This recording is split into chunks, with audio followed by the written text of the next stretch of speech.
Hello and welcome back to another Slay the Spire stream. I'm your host, Vegetablebread, and today we're going to get started with a silent run. Look at that, the silent. What a sneaky little knife lady. Colorless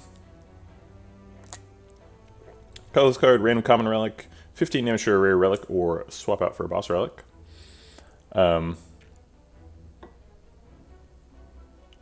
You're not a fan of Life Coach's sound effects and motions. Yeah, he gets real into it. It does seem like it's a bit of an acquired taste. I was not a huge Life Coach fan when I first encountered him. I do think he's better as a Slay the Spire streamer than a Hearthstone streamer.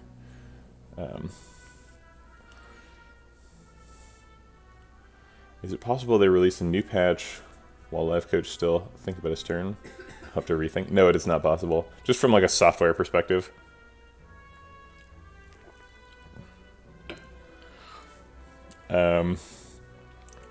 Probably going to do Boss Relic Swap because we're playing Silent.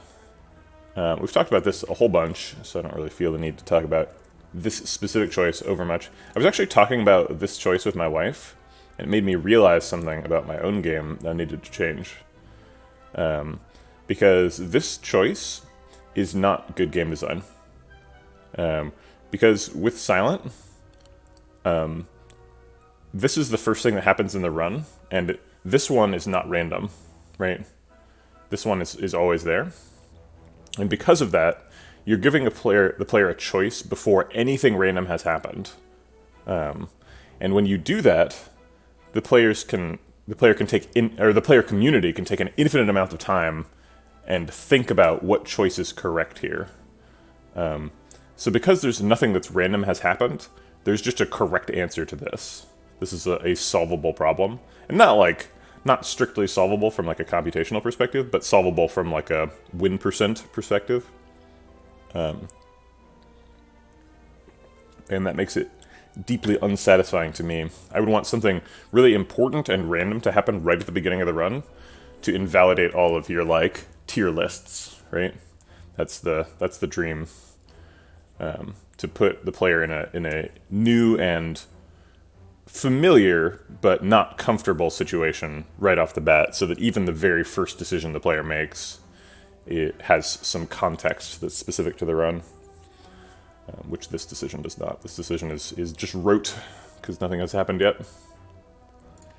Probably going to be Boss Relic, but let's take a look at the pathing. A couple of 3 elite paths going left. What if you got a random choice selected for you? Yeah, that's basically what I'm suggesting. The problem with you have a random choice among these selected is that some of them are much better than others. So that would sort of encourage the trend of, well, I'm going to have a mod so that it picks the one that I want. I just wish that... I wish the classes were different. I wish, like, Silent got to choose from one of 3 or something. But, yeah, I want... So what I'm doing with my game is, instead of this being a choice with fixed options, is I'm going to randomly generate some number of options. Currently it's 2, it might be 4, because there's some 4 numerology in the game. Randomly generate some options that are like different every time. And you get to choose from those.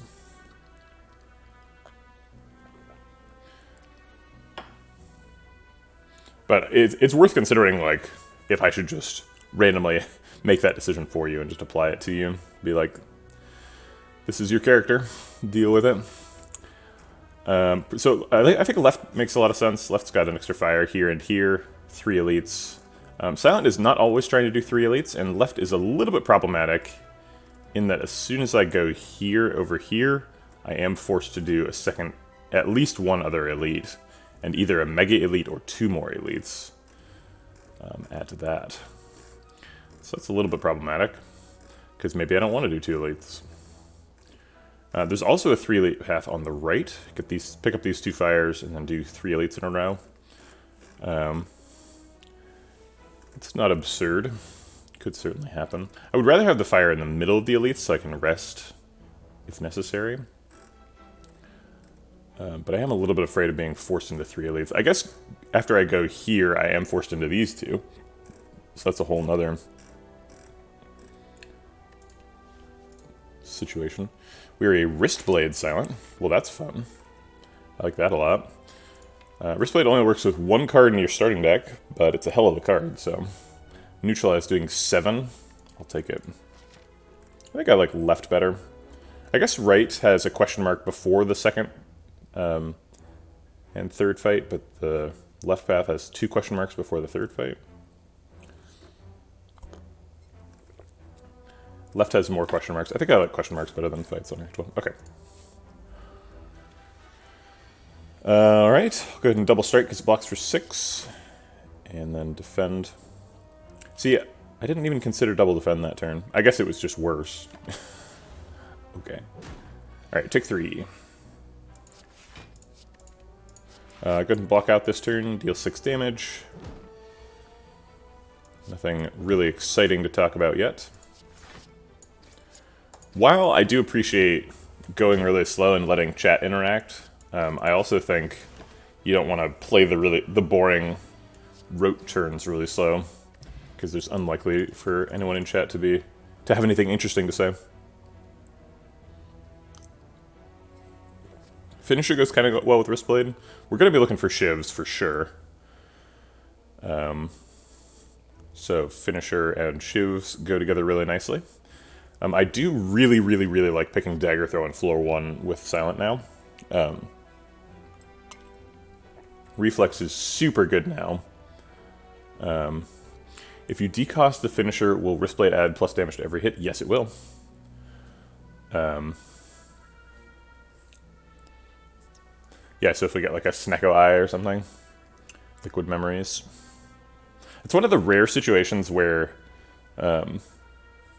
I was going to say the rare situations where Liquid Memories is better than Duplication Pot, but then I realized I have that reversed, and Liquid Memories is like always better than Duplication Pot. I think I'm going to take a Dagger Throw despite how good Finisher can be with Wristblades, just because like Dagger Throw turns on Reflex, and I want Reflex. Reflex and like Sneaky Strike and stuff. There's a lot of really good stuff with that archetype. Notably, Sneaky Strike acts like it costs 0, but does not for the purposes of Wristblade, so that's unfortunate. Okay. Could Energy Pot for 6 damage. I think we're going to want something more out of that. Go ahead and block out, do 12 here. Snecko Sneaky Strike, yes. Wait, what's wrong with Hovering Kite? Hovering Kite's great. Trying to set up lethal next turn. We got it.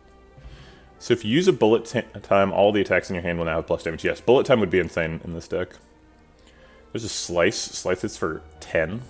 10 damage for 0. Goes up to 13 with an upgrade.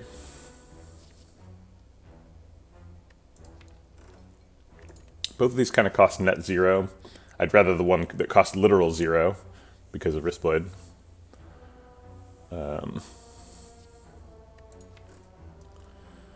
We have a little bit of card draw. We have 3 energy. I think there's a lot going in Slice's favor here. It's pretty unusual to pick a Slice. Slice is usually not super good.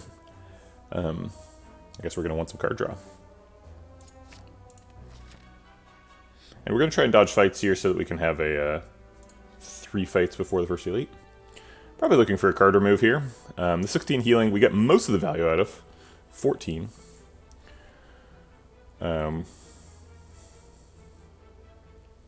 Sure, yeah. Snecko is definitely good. I like Hovering Kite a lot. Especially nowadays. And especially in a deck with a Dagger Throw. It's part of the reason to pick it. Let's go ahead and remove a Strike. Seems like we've got some damage, so not feeling too hesitant about that. Uh-oh. It's a Gremlin and a Wheel. Hey, he gave us a bunch of gold. That's nice.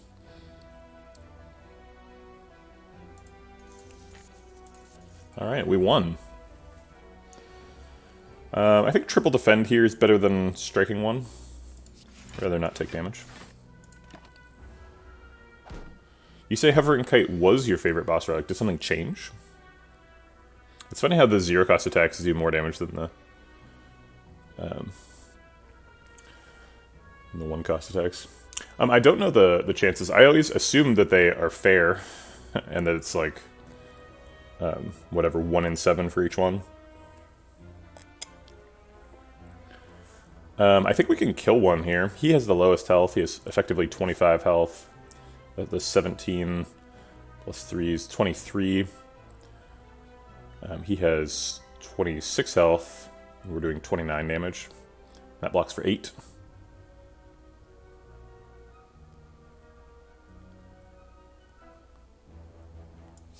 Okay.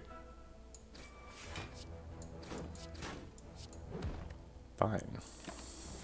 We take 6.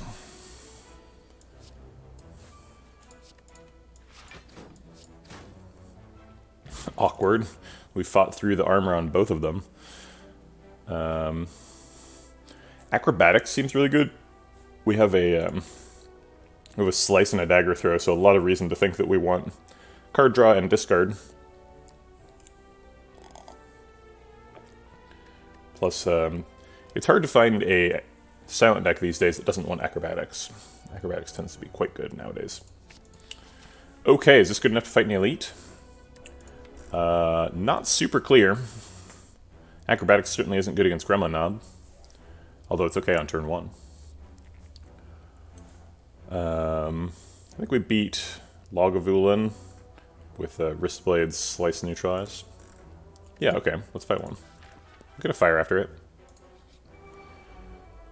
Alright, fair enough. I think it's gonna be defend double strike, try and save some health. Go for the weak one.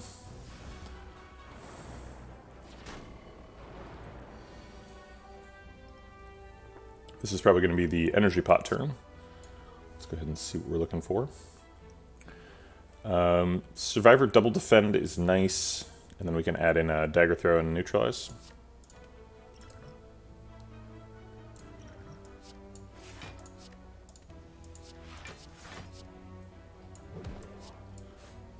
Not sure why I gave myself no decision about the dagger throw target, but whatever.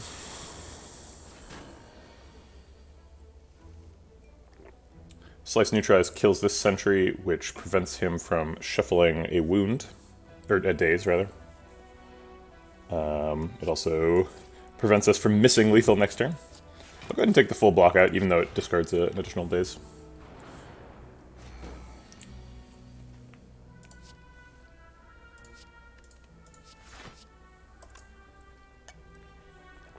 Who is the next target here?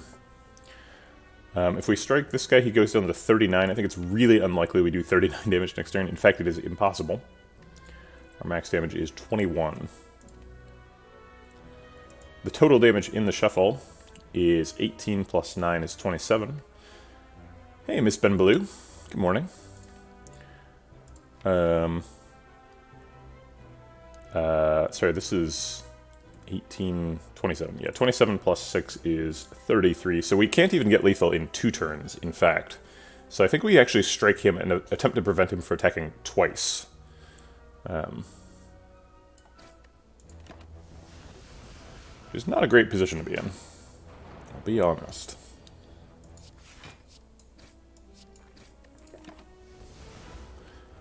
Does look like we're in good shape to prevent him from attacking twice.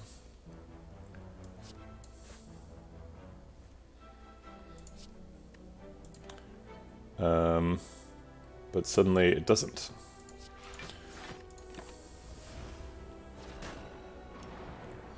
We would need triple strike this turn, we're not going to get it. Yeah, Dazed is pretty powerful. Alright, we do get to kill him this turn. We'll just discard a Dazed.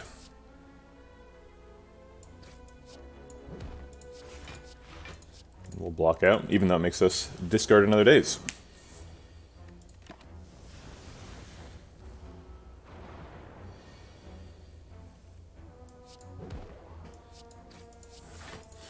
Alright, hopefully that's the last 5 damage we've taken this fight. Taken quite a bit. This is really unfortunate, drawing our 2 powerful block cards on a turn he's not attacking. Drat, we've taken 5 more.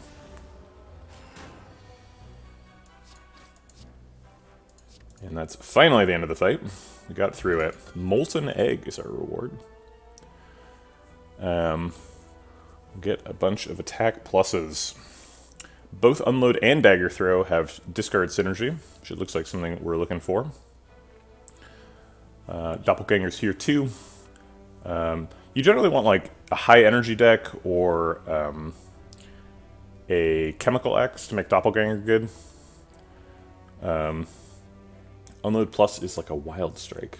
Isn't it way better than a Wild Strike? We're talking about the same card, right?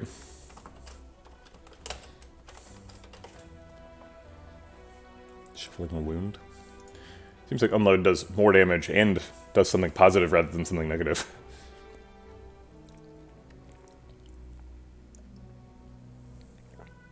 I see. So it's kind of between Unload and Dagger Throw. Unload seems like it just does more damage. Dagger Throw has a card draw over it, but it has 6 damage to make up, so even if I, like, draw, like, a slice, it barely catches up. So we're gonna go with Unload.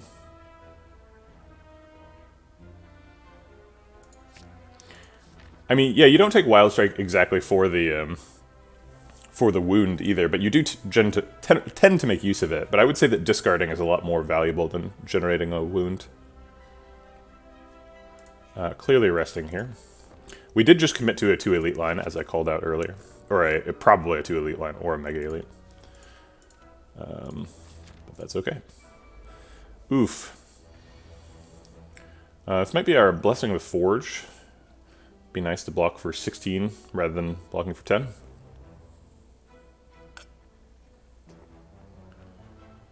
Unload may work even without non-attack cards in your hand, like play defense and then pull Unload. Sure, yeah.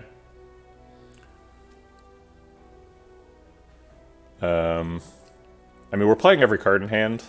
I guess Blessing of the Forge is a little bit sad because it's hitting a Sender's Bane. But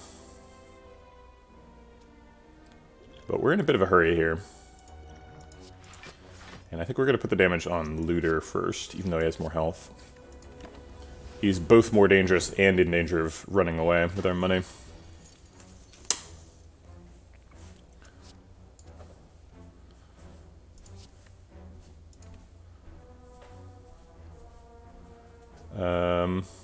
Double defend does get lethal next turn. Unload him. Alright. Actually, we could acrobatics into Unload. It's a 60% chance of blocking for 11, which is less than blocking for 10, right? Because it's like 7 on average. Okay.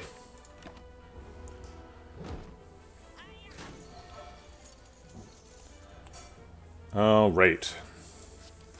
So neutralize you, survivor and defend to block damage. I don't want to take any more damage in the fight, I think. Unload. Strike Unload is 30 damage, that is lethal. Alright, great. There's a Reflex. We have a bunch of discard stuff. I have to imagine Reflex is good. Dagger Throw, Acrobatics, Unload. Pretty insane.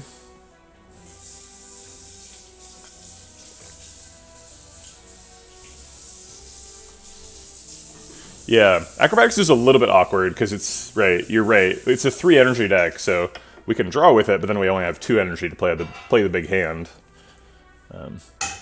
Ideally, at some point we find a Tactician too, since we're clearly doing some discard stuff. Dagger Spray Plus is quite nice too. This is actually a pretty amazing card pick.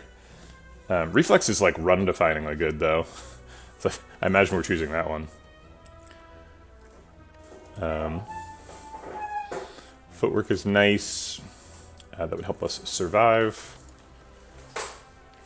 Dagger Spray is best at sentries, and we just fought sentries. So we could fight sentries again here, but we don't have to worry about them here. So I think I'm going to take the Reflex. Alright, Tiny Chest is unfortunately not very impactful. And we are at 16. Oh my god, I should have taken the dagger spray. Yikes. Alright, we can use these 2 attacks to kill one of them and block the other two. Take 2 damage. Seems like the clear play. Oof, getting reflex with no discard. Oh yeah, huge chance we die. Massive chance. We're like likely to die here.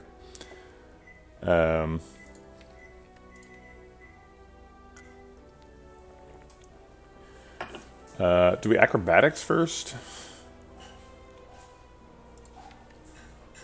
We had it in that opening hand too. We had the reflex. We would have done 12 AoE damage. We would have won the fight on the spot.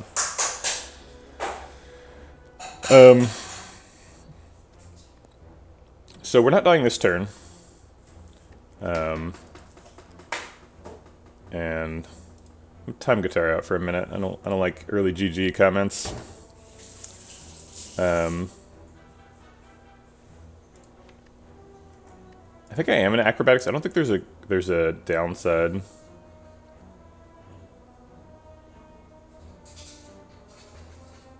I guess we could strike if we're not going to unload. So like defend, strike, unload versus acrobatics, defend, unload. Unload's definitely happening.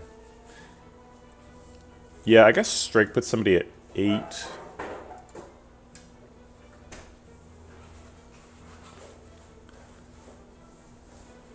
Alright, I'll do the strike.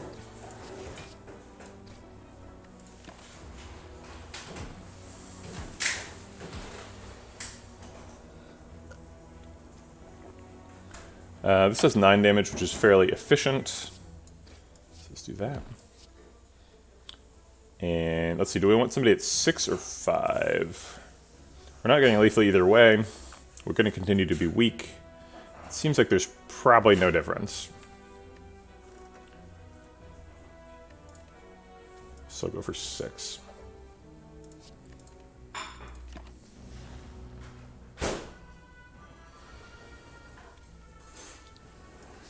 Alright. We got through the fight. That was a rough one. Cunning Potion is insane with the wrist blades. Backflip seems like a pretty obvious pick. Prepared is not bad either.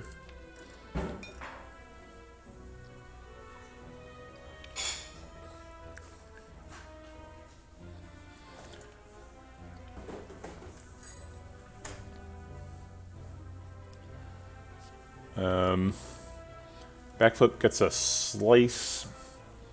But also just blocks.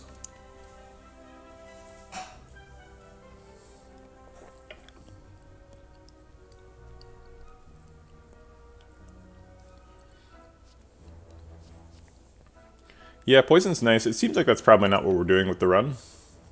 Got damage scaling from wrist blades already. Got an unload plus. Doesn't seem like we need poison.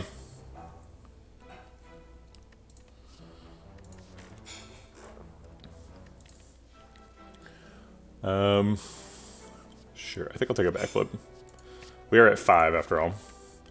Alright, hopefully there's a waffle at the store. Got a waffle for me? No, no waffle. Never lucky. There's an accuracy. There's an accuracy, so your comment is immediately invalidated, Jizzo. Sneaky Strike hits for 16.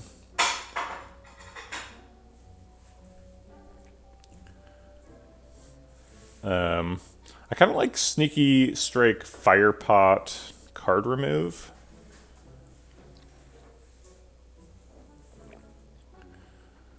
I think I might actually not take accuracy. We're at 5 and we don't have any shivs, so taking any speculative card seems unwise.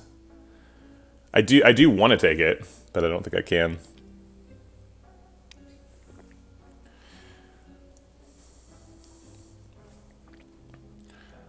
Predator's also here. Predator's kind of like a fire pot, right? Predator's card draw, also 20 damage.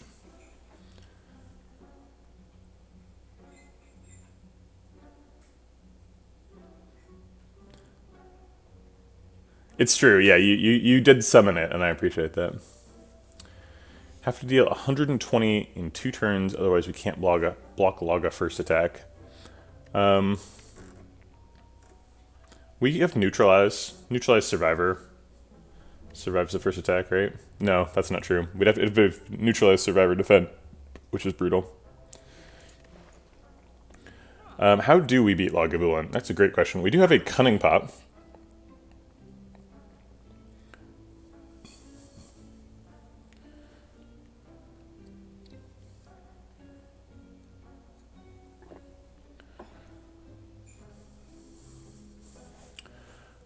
But yeah, maybe the Fear Pot's better, because 20 damage is maybe not enough.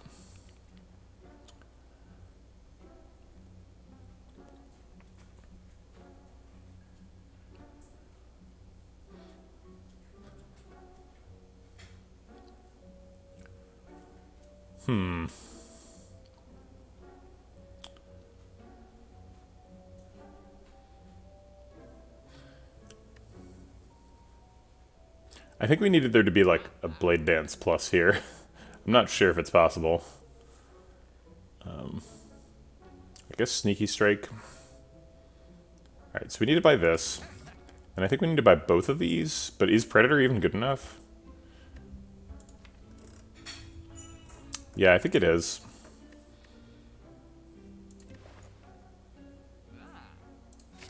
Alright.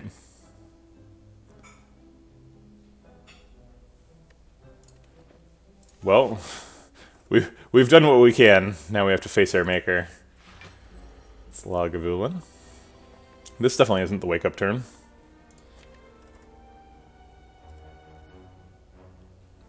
Sablin has demanded the presence of Coconut.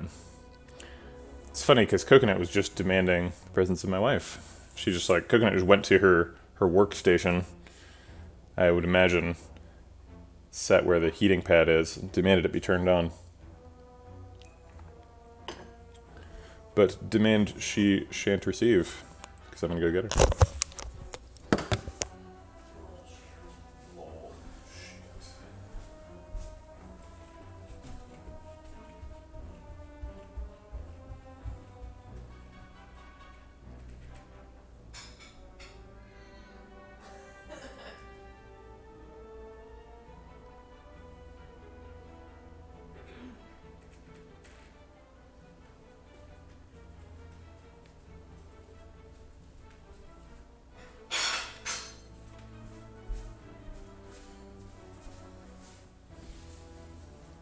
This might be a short one. Coconut was clearly up to something and now feels like I caught her.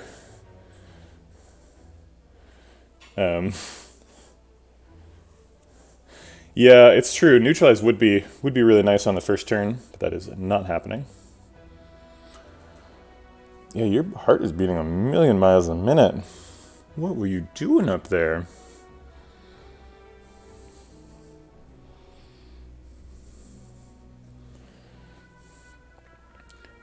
There you go. You can escape.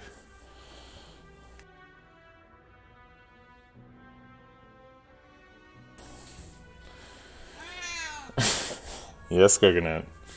Very loud.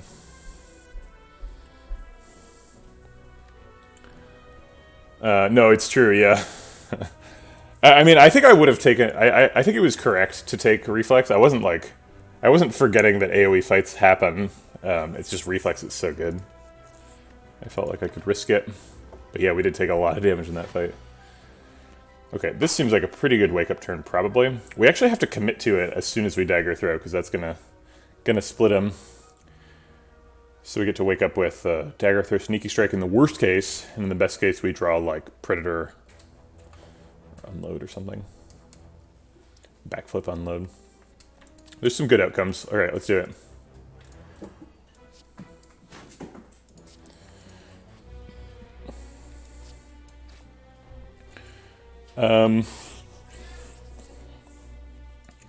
So acrobatics can get unload. Yeah, either acrobatics or predator or backflip can get unload. All right, let's look for it. No unload. We got predator instead, which is upsetting. How much damage does this do? They do what, 6 naturally? So they go up to 10 and do 15 damage. So this thing does 45. So we have to find 25 damage next turn. Unload's gonna do it. Yep, we found it. Sweet. Bop. There's a blade dance. We can just upgrade that next floor, right? Who needs health?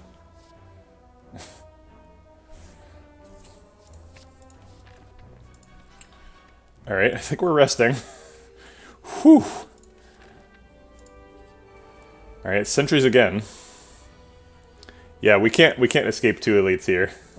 I do 2 elites either way. Okay.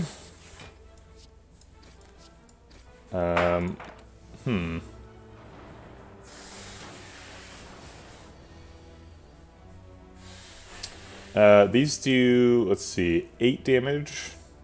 So 24 from the blade dance. So we kill him with that. I guess let's dagger throw first.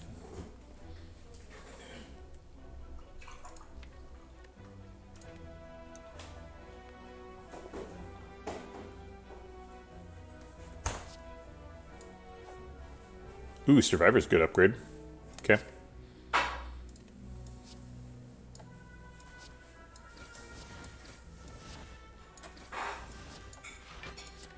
Alright. A little bit faster than last time. But it's gonna have to be.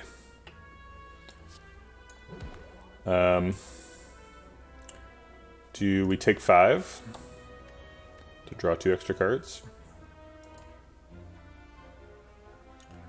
I think we might actually put the Predator on this sentry. I should have put the Neutralize on him too. But if we do 20 damage to him, we need to find 24 damage next turn. It's almost guaranteed with Sneaky Strike, Acrobatics, Reflex, Unload. In fact, it is guaranteed. Just Unload Sneaky Strike does it. Unload Sneaky Strike is 34 damage. Yeah, okay.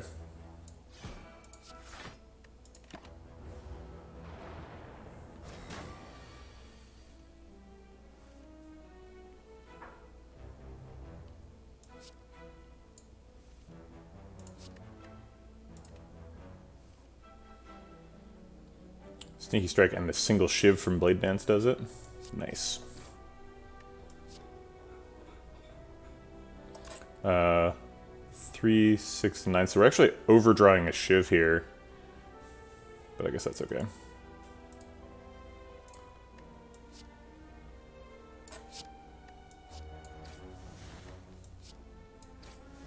Might discard a daze because I can't. How would you do that? Oh, why not discard days instead of doing reflex?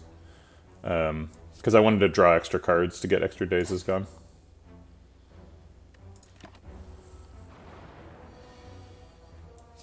Alright. Then Shaku seems great. There's an accuracy to go with their actual shivs that we have now. Blade Dance. Yeah, this Century fight was a lot better than the last one. Oh my god. Wait a minute. Oh, Jerry Licious, you almost got yourself banned right there. Gotta be real careful with that. I was hovering the button.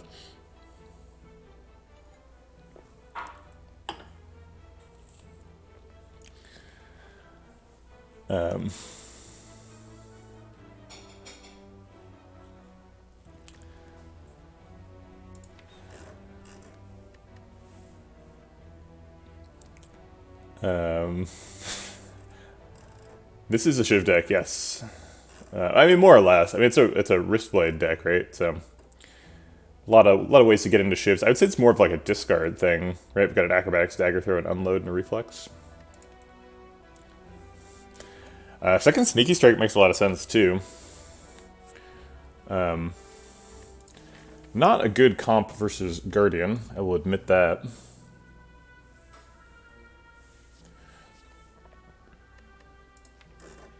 I think accuracy is probably better long term than Sneaky Strike, so I'll go ahead and go for the accuracy. Alright, I don't think we're beating Guardian at 12, so we're gonna go a little higher than that. Go to 31. Okay.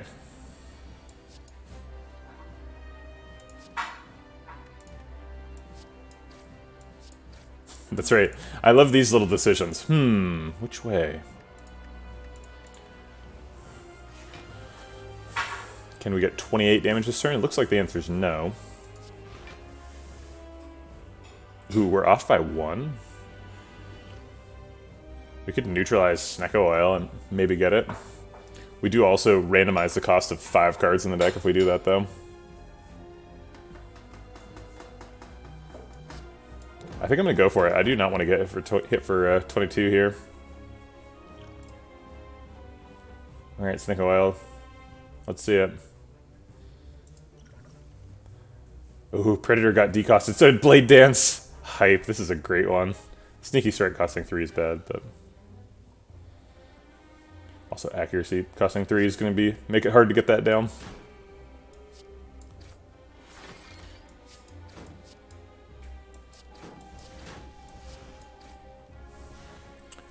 Oops, should have saved the Nunchaku. It's still playable if we get a 0-cost discard, which we didn't get. Okay, you're right, it's not playable. I guess it could theoretically be playable with Nunchaku. If we set Nunchaku on 9 and then start the turn with a Dagger Throw, we can play it. I guess Dagger Throw or Unload. Gonna be tough to play.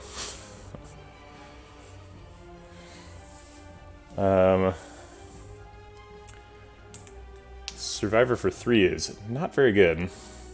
Let's do Acrobatics on and Reflex and try and draw some block. I guess we'll start with Defend so that we don't overdraw from that.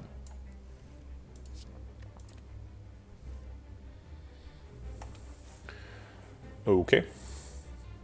We did draw a Defend. Neutralize is slightly health negative. Is that enough to convince me not to play it? Oh, this strike costing 0 means that it gets hit with Wristblade. That's sick. I wasn't thinking about that. I think we're good.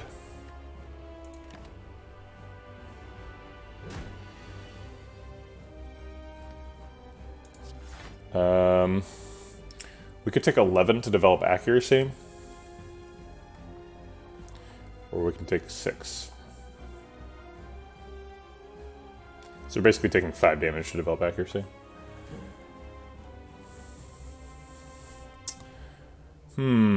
Accuracy seems important. Getting a 0-cost Blade Dance that we could redraw next turn. But we could just die. I think it's probably worth the damage, but dying is on the table here.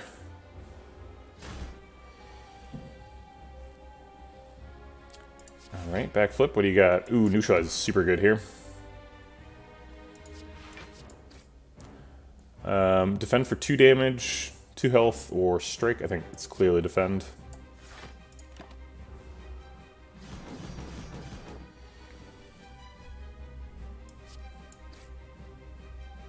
I was wondering if Nunchaku was on 9. If it was, we could have Dagger Throwed into Sneaky Strike.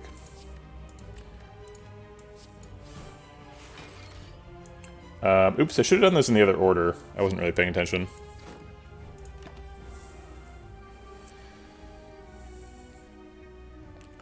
Alright, double defend is here.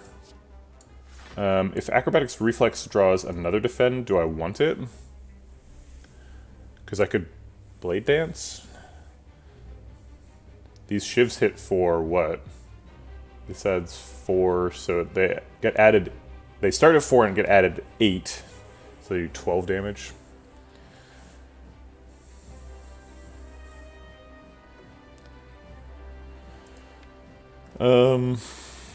There are some 0-cost stuff we could draw. If we draw another defend, I think it's probably worth it. We are skipping a shuffle with Blade Dance, but I think it's worth trying. We shuffle pretty quickly anyway.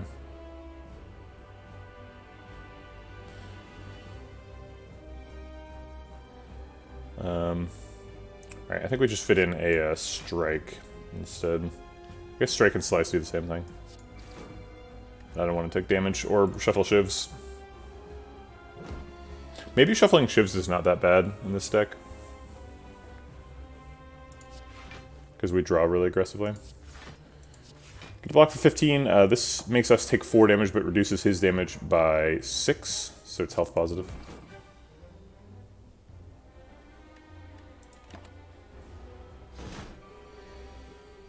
Did I get that wrong? Was it health neutral?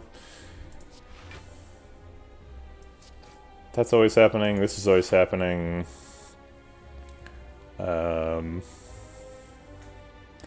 we play another attack, we get an Nunchaku procs. The next attack is kind of free. Thanks for the follow, Relius. Appreciate the support. Welcome to the Vegetable Patch. I guess let's start with acrobatics.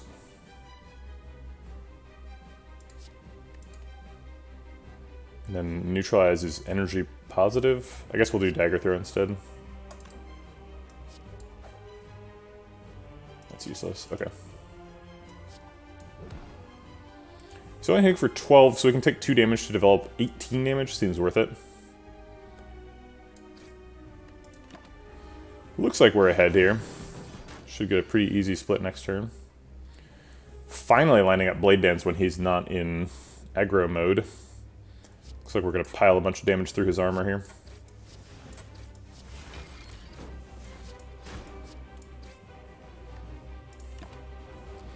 And he's only got 24 health left. We just got to survive this one last cycle. We can triple defend Predator here, which is nuts. Actually, Predator Strike is lethal. Yeah, let's do that. Sweet. This is a Wraith form. Bullet time is super good too.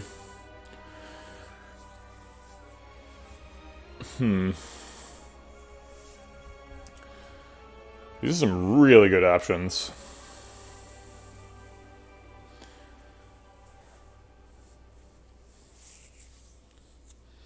Bullet time Wristblade is pretty pog, but Wraith form is here, right? Like, come on, man.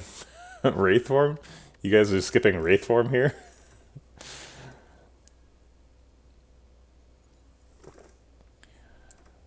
We do have the capacity to make a gigantic hand with, like, acrobatics, reflex, bullet time.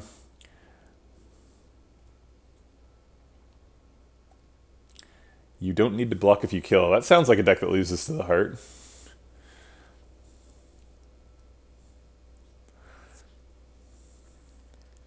I mean, it affects shivs, but shivs usually already cost 0. Oh, I see what you mean. Yeah, you can create cards in your hand. Yeah, you just can't draw.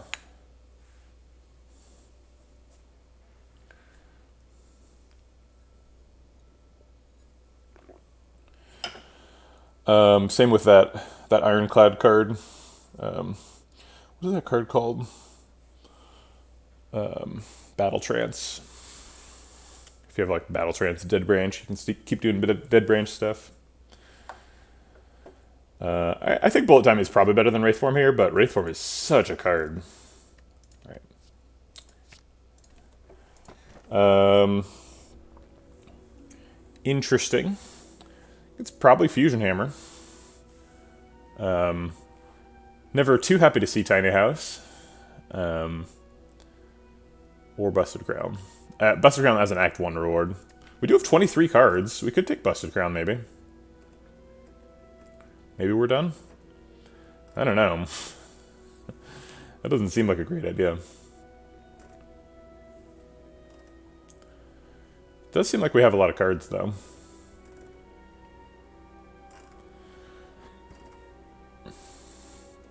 Just not cards that block for very much.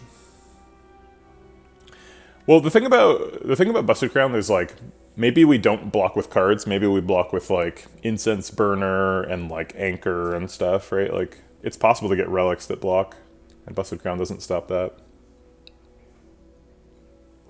Can you get through the heart with that? Maybe. Maybe we get Bites, the Molten Egg.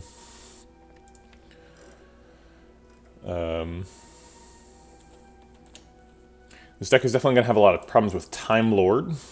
So we need to think about that.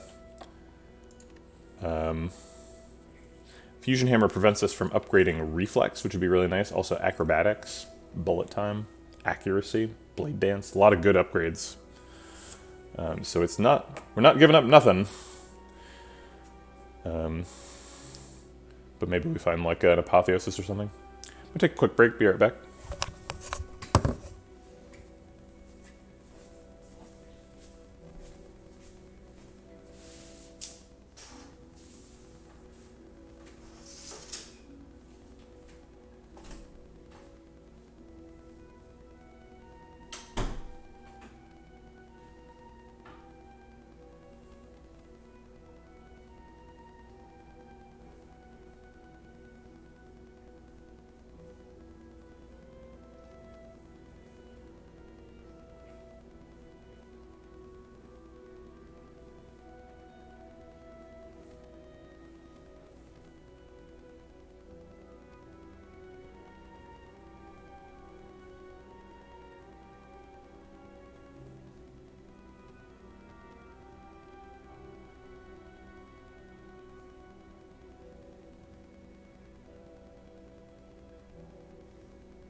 Okay. Yes, this card pick. Well, I do not know what to do. Seems like upgrades are really important for this deck. A lot of really good ones. Reflex, bullet time, blade dance, accuracy, acrobatics. I guess upgrades are a little bit less important because we have Molten Egg, so every attack we add in the future will already be upgraded. So we would only be missing out on these ones and the upgrades of any future skills or powers. Roll a d4 and let the fates decide. What if the fates decide none of them? There's only 3 options here. I guess skip is an option. Seems like subjecting yourself to unnecessarily cruel fate. Busted Crown gives us extra energy, but prevents us from picking other cards. What cards does the deck need? The deck needs like a Wraith Form, Tactician, another Acrobatics, another Blade Dance, another Accuracy. Maybe like well-laid plans for the bullet time.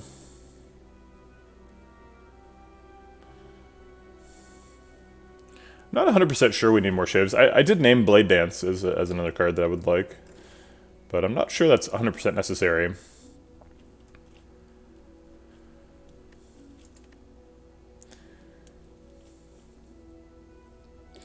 What if we pick Busted Crown and get Snecko Eye as the Act 2 boss reward? Runic Pyramid would be super good with this deck. If we pick Runic Pyramid, we don't really care about the bullet time or reflex upgrades as much. So if we're hoping for Runic Pyramid, I think we take Fusion Hammer now.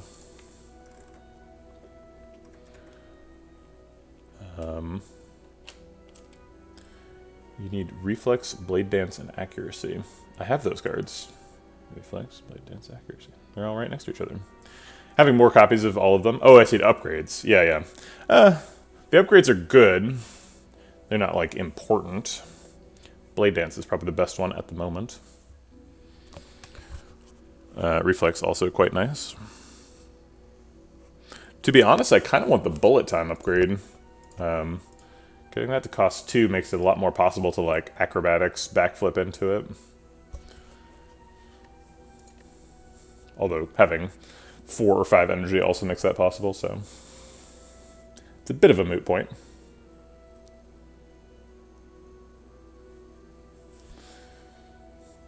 I'm just really scared of shutting off the card spigot here. We don't have any block plan, and we need to have a block plan.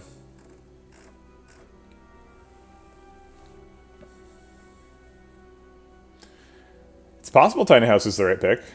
I don't think Tiny House is ever beating Fusion Hammer. I feel like Fusion Hammer is consistently better than Tiny House, and that, like, Busted Crown has kind of a wide range, and, like, might be better than Fusion Hammer and might be worse.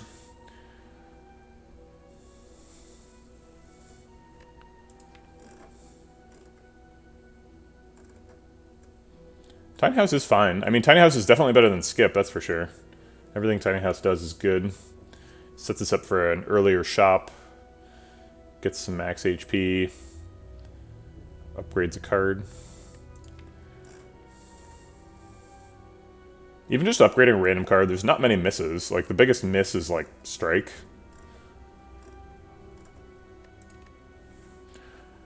It's fair.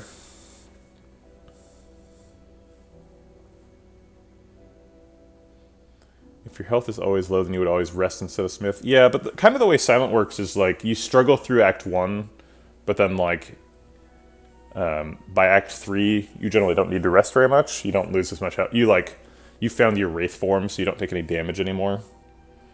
So restricting yourself to having to rest at campsites is not a fantastic idea. I mean, in Act 3, you need to, like, recall it at campsites too, so...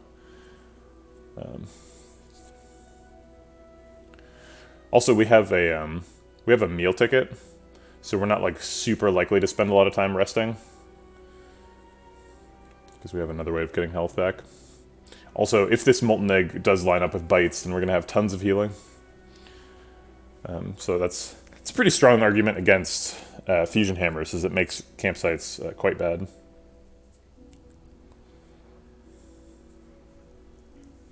Busted Crown makes sort of Act 3 question marks worse, right? Because there's Act 3 question marks have, like, whatchamacallit, Sensory Stone, which is a big bummer with Busted Crown.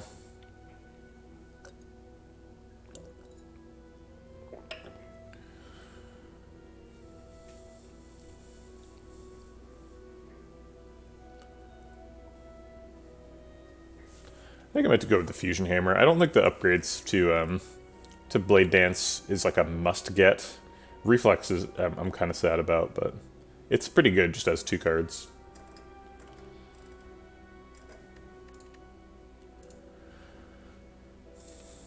Okay, Collector. We're not, like, really going for a shop. We are really going for question marks. Question marks are super good here. Because we have bites. We still have, like, almost all of our original strikes. We just got rid of 1, so turning 4 strikes into 5 bite pluses is pretty nuts. I like that a lot. This route has a lot of question marks early. How good are we at elites? We could probably blow up a Slaver on turn 1 by the time we get there. We could draw poorly. We're definitely going to take some damage to Book of Stabbing, and we should be fine against Gremlin later, depending on his attack sequence. So I think this route's probably pretty safe. Probably not going to do this Mega Elite, probably going to do the Fire instead, but we'll decide when we get here. Other routes, we could do like this. Get 3 elites.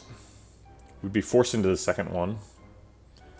And there'd be 2 shops in the act. If we get like Shrine of Gold here, maybe we do that.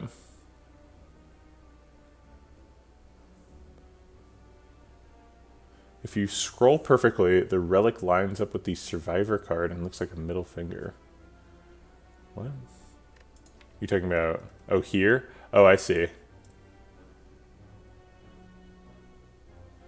Doesn't really... Maybe like sticking out of the top or something? No, you can't really make that happen. Yeah, it kind of works. Alright. Well, this is kind of a bad turn.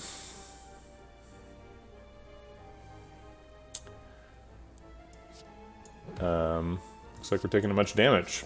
Don't even get to use all of our energy. We do almost kill a mugger on turn 1.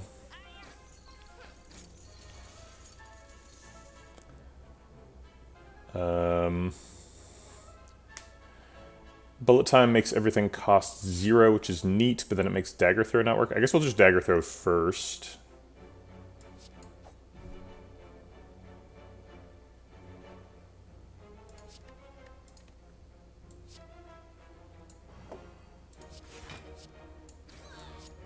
Okay. 6 more damage. Gross. Well-laid plans works pretty well with bullet time. We do a lot of damage, but we just took like 20 damage to those looters. I don't know if I would categorize that as promising. We entered the fight at like 50 health.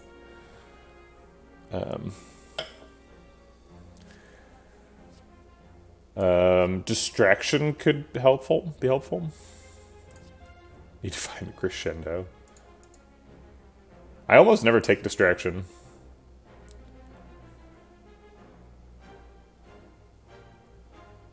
I could never convince my brain to read kappas anyway. They're not very effective with me.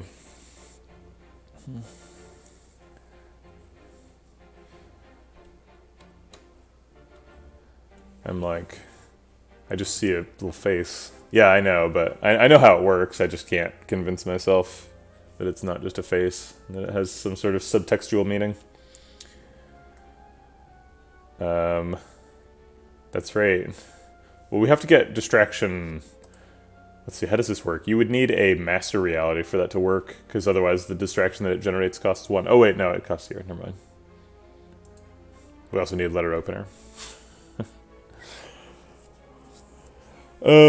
Gosh.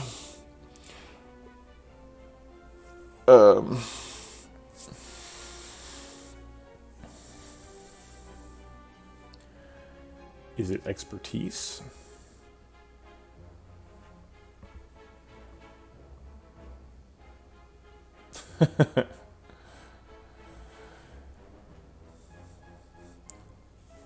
Yeah, it's true. I kind of wish that looters were like the Red Mask gang fight, where you could just pay them at the beginning of the fight. Be like, nah.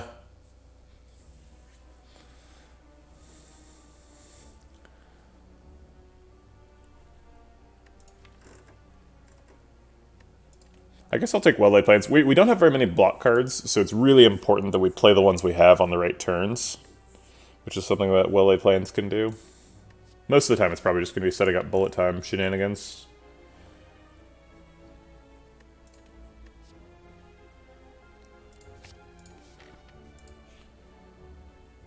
Get jaxed. If we transform 2 cards, if they become attacks, they get upgraded, which is neat with Molten Egg.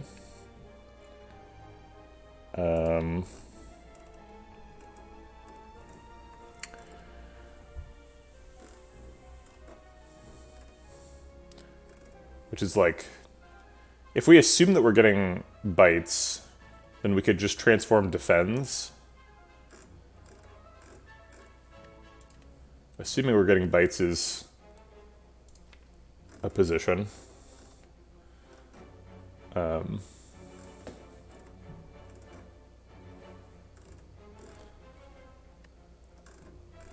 It's not a good position. Doesn't really make very much sense. But I think it might be the way that we win. This deck is really wobbling here. That's true. We could just take mutagens. Mutagens are quite good, for sure. And with like Blade Dance, got like accuracy Blade Dance on turn 1.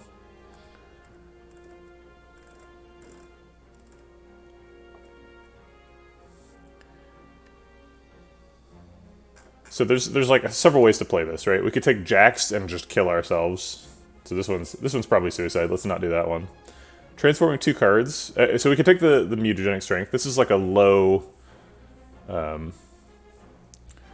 variance play. Like this is going to be good. It's going to allow us to kill some people on turn 1. It's going to save us some health over the course of the run, right? It always works. Maybe we even get like orange pellets and get to keep the strength or something. I know, right? That's why I got rid of the early GG. I was like, no, it's not. Game's not over yet. I don't know about going strong, but it's still going.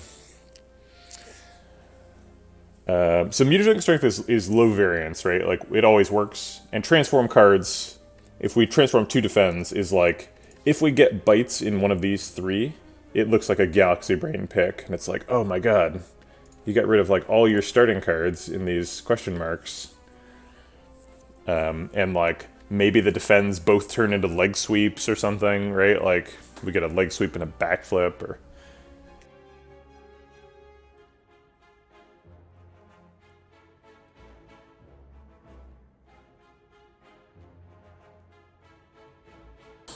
Holy crap. We get the most epic sneeze of my life. Like my ears are ringing. Jeez.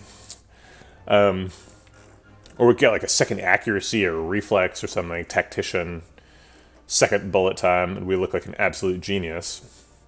But yeah, exactly. We could get 2 grand finales and be like, I guess we do have well-if. We could probably make grand finale work. Actually, this is pretty good grand finale deck now that I think about it. Acrobatics, reflex, backflip, dagger throw. We got all the parts. We can make it happen. Exactly, right? So if we take the low variance play, we kind of just like continue stumbling through the game. But if we take the high variance play, like maybe we actually win. And I think maybe we have to just go for that. But it's also very possible that we just like completely stumble and die. Like this can be like Snake Plant and we die like next floor when we could have killed them with the mutagens, right? Right, there's a really good chance if we pick the high variance thing, we just die immediately.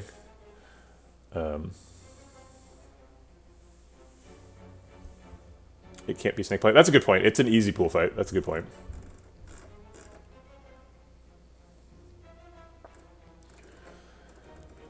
But I'm not 100% sure we lose on the low variance play, right? If we pick mutagens, like maybe this is a surprise shop and we get orange pellets, right? Like maybe that pays off immediately.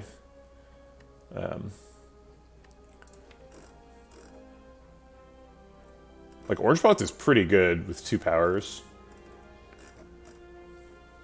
But we don't have orange pellets, so like... Grand Finale also does an extra 4 damage. 54. I missed something. Now people are talking about Neutralize upgrade. Oh, I see Beer Rover saying, do you think it's worth upgrading Neutralize if you don't find another week early? Yes. I like Neutralize upgrade quite a bit. Often you do have a source of weak. I would rather have like a leg sweep or a crippling cloud. But if you don't have one of those, upgraded weak makes a lot of damage. It's only 64 if it's upgraded. Oh, I guess it would be upgraded, huh? Because Molten Egg. Maybe that's what you're saying. Alright, I think we've talked about this enough. This probably ends with me looking stupid. But there's a small chance that it ends up looking brilliant, so we're going to do it. That's a really good outcome. That's a super solid outcome. So I think we got rewarded for that. It's not like the best possible outcome, but that's really good. 20 damage for 0. Yes, please.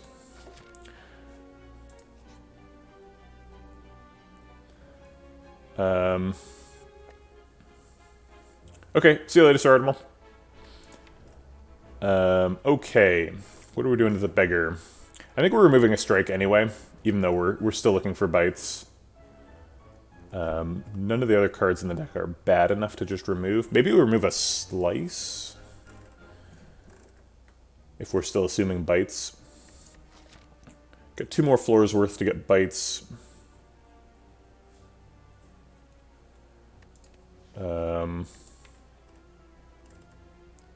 But it's getting less and less likely every floor.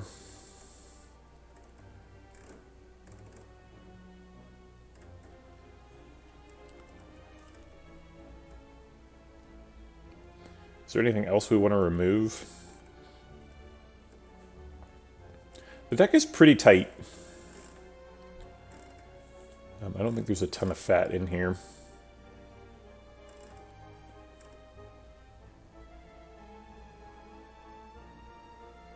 Oh, good point. Tiny chest is gonna ruin bites here. Okay, let's remove a strike then. Good point.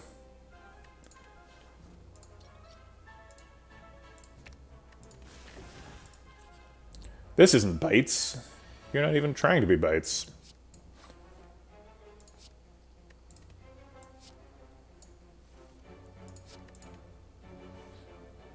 I'll take all of your finest cards, please.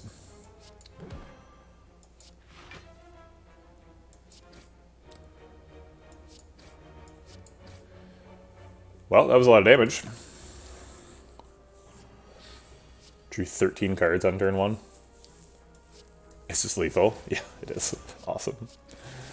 Okay, well that went well. The deck can do some stuff.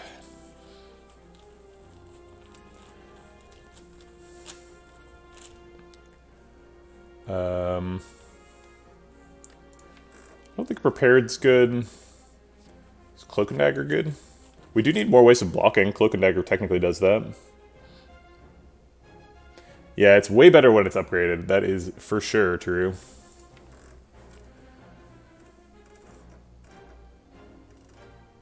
But we did remove 2 defends and only get back 1 backflip, right? So we are even worse at blocking than we were before. So I guess I'll take it. I mean, it's basically a 1 mana dash, right? Because it blocks for 6 and deals 8 damage. That's a pretty good rate.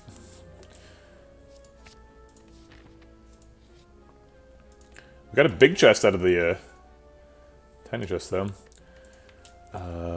Bottled Flame, huh?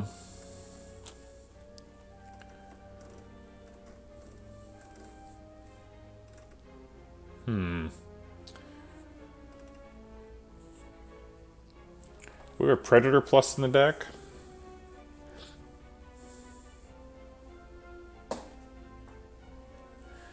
It's true, Agony does a lot of damage. You say 22. Where are you getting 22 from? Isn't it just 20? Do we have 1 strength or something? Did you do your math wrong?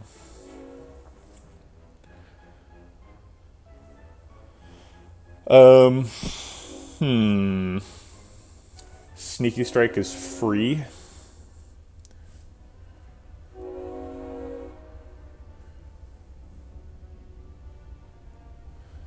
Did we have access to a Strength Relic?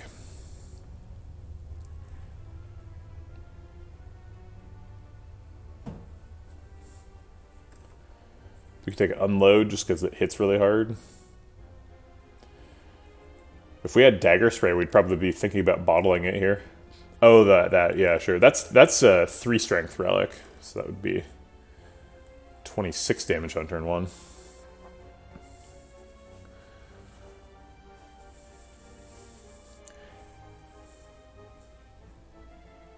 How many discard cards do we have? 1, 2, 3. Is it still it? So if we bottle a Sneaky Strike, we're not super likely to get it to go. That's true. Endless Agony is 2 attacks. That also means we can never remove Endless Agony. I I guess 20 damage for 0 is pretty good, huh? Because, like, if I bottle Sneaky Strike, that's, like, best case scenario, 16 damage for 0. You do get both, yeah.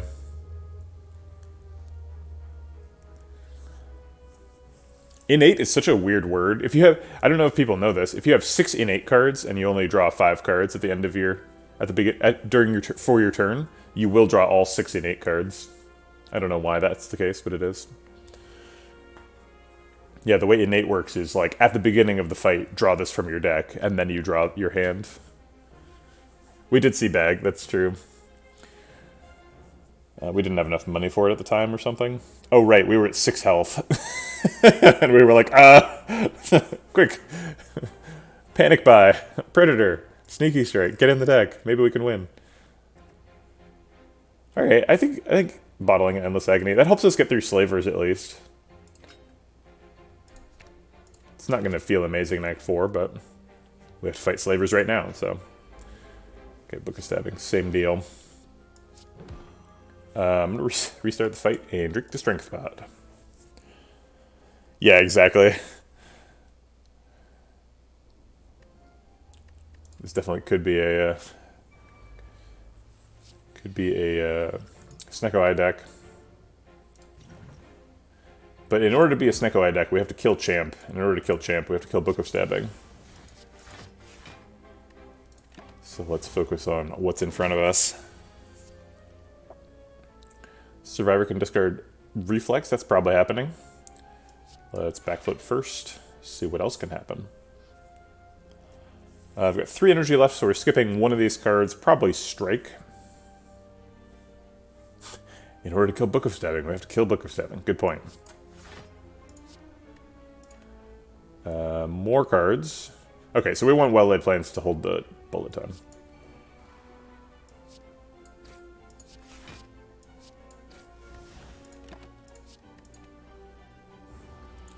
We've already seen Reflex, but we can still see Acrobatics.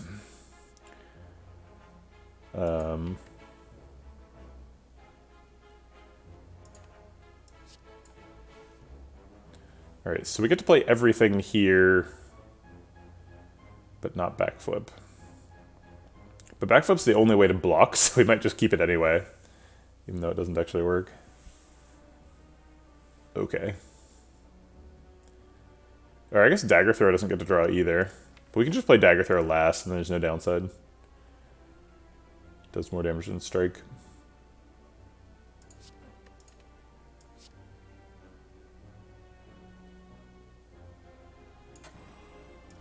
Bonus energy Sneaky Strike. But there's nothing to use it on, obviously. Oh, crap.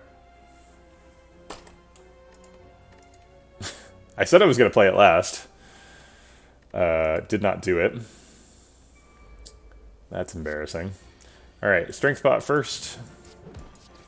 We're just replaying stuff.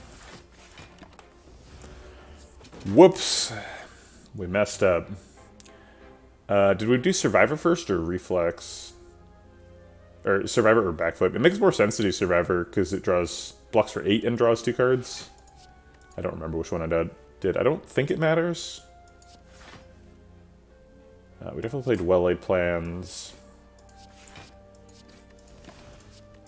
Okay. We're back to the turn in question. We discarded a Strike, I believe.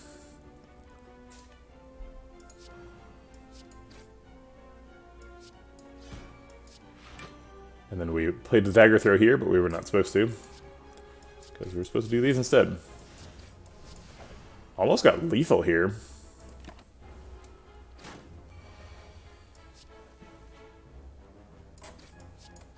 Oops, messed up in Jockey Proc that I could have had. Tools or Piercing Wail?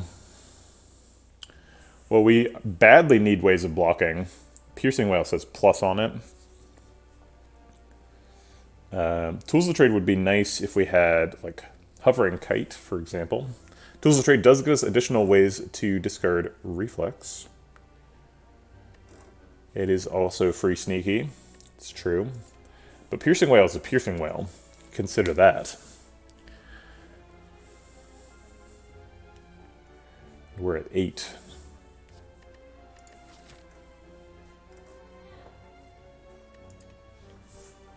We'll take the Piercing Whale and hope we survive next floor. Uh-oh, it's Snake Plant. He's come for us. We all knew this day would come. Doing a ton of multi-attacks is not particularly effective against Snake Plant, but our multi-attacks do hit for quite a bit, so should be okay.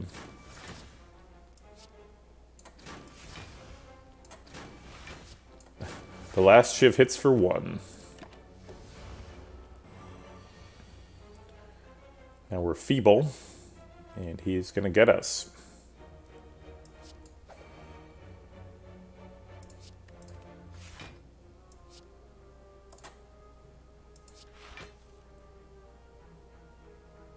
That's true, the boot would have done some work there.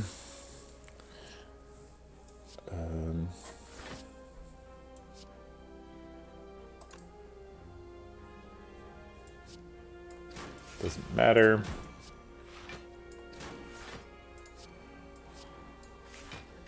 So we survive, if just. I don't think this is lethal. Oh wait, Piercing Whale. Yes! Piercing Whale! Do the thing, Piercing Whale.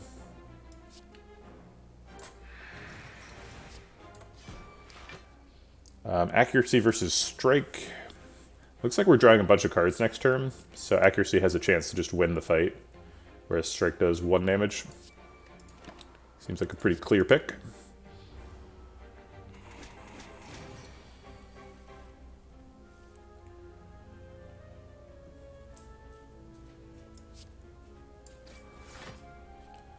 Acrobatics reflex like way overdraws. I guess it doesn't matter. We survived the Snake Plant. I didn't think it was going to happen, but it did.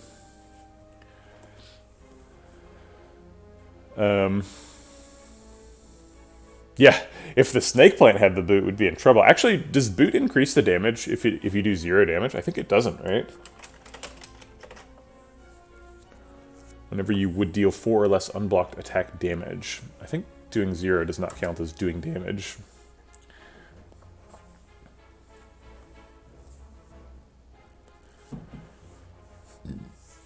If doing 0 damage counted as doing damage, then the boot would instantly kill all opponents, because you're always doing 0 damage. Whenever you're not playing an attack, that does 0 damage. It's not printed on the card, but it is there. It's also printed an infinite number of times on every card that does do damage. I guess that's not true, because then if you had strength, it would just break everything.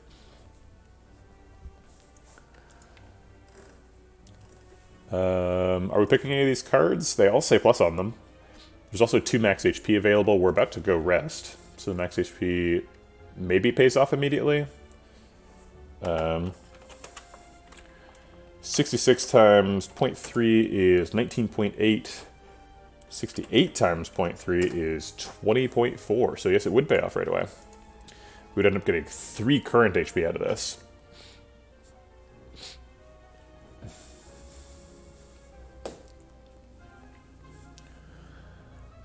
Dagger Spray would be useful. This is the second Dagger Spray plus we've been offered. Didn't take the other one and regretted it immediately. Sucker Punch is here too for some theoretical blocking. Slice Plus does 14 damage, or 13 damage. We have a lot of card draw. 2 backflips, Acrobatics Reflex, a Predator. So picking some more 0-cost stuff makes some sense. We also have Wrist Blades, obviously. And Nunchaku.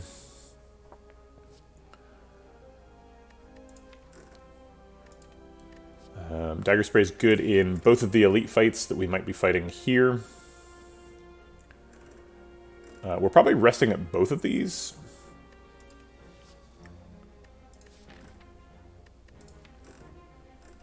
I think if we rest at both, we don't particularly need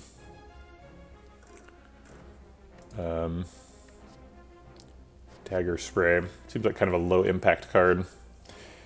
Talk about low impact card though. Slice is about as low impact as you can get.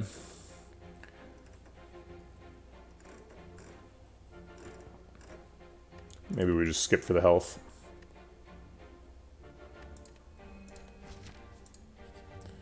Alright, we're clearly resting here. And then let's see what's in the chest.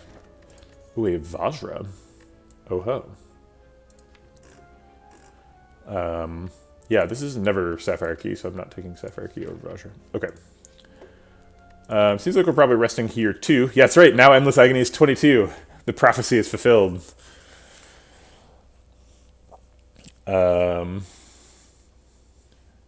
Hard to imagine taking an upgrade, given that we've just been utterly beaten up constantly. Also, hard to imagine taking an upgrade with a fusion hammer in our relic bar. So let's stop thinking about that because it can't happen. Okay. Gremlin Leader. Blade Dance does an awful lot of damage. I think we're killing both gremlins here. So we just have to set it up to do the appropriate amount of damage to each. We can do exactly 22 to him. The math works out. 18 is only slightly over, but 17 is perfect. Perfectly efficient damage. Yes. Wasting 4 energy on turn 1, or I guess 3.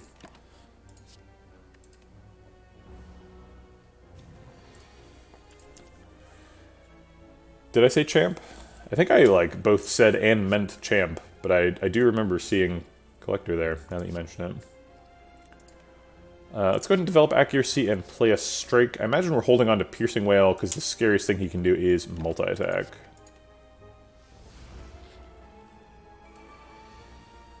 But he didn't.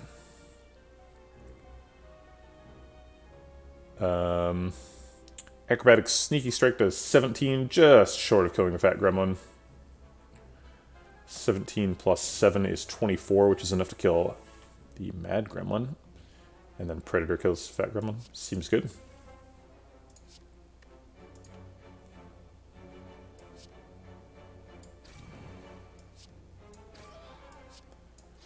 Sets up for next turn. Hold Piercing Wail again. Do need to get some damage in here.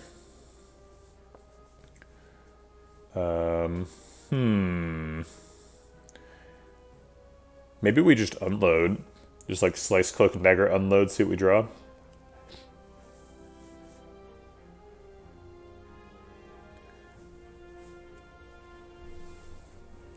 Yeah, we can't hold on to Bullet Time and Reflex, so we might as well just use the Reflex. There's no other efficient way to use this turn, so... Discard the whole hand.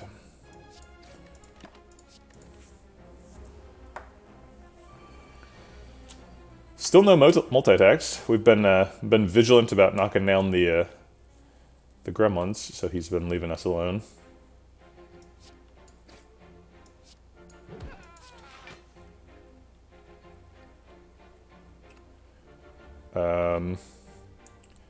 Sneaky Strike and Strike kills the Mad Gremlin, so let's do that. Ooh.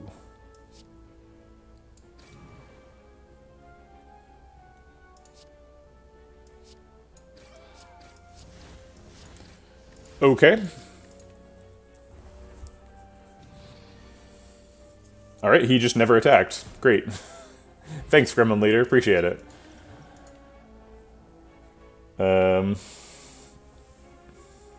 Easiest Gremlin Leader of my life. Just kill some gremlins, walk away. Man, another Slice is being offered.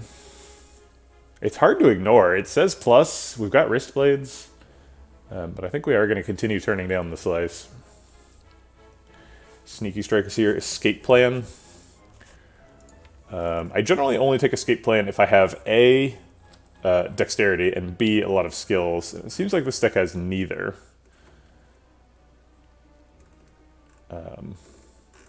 So I don't think we're doing that. Second Sneaky Strike is kind of good. I don't think it's good enough. We're taking HP. All right. Rest up here, and we get one last shot at Bites. Bites would be extra good now because we have Blood Vial, although we have removed a couple of strikes. Thwack. Okay, that's great. I'm at 68 health. I'm happy for an opportunity to use some to get an extra relic. Start with Acrobatics to make Sneaky Strike free.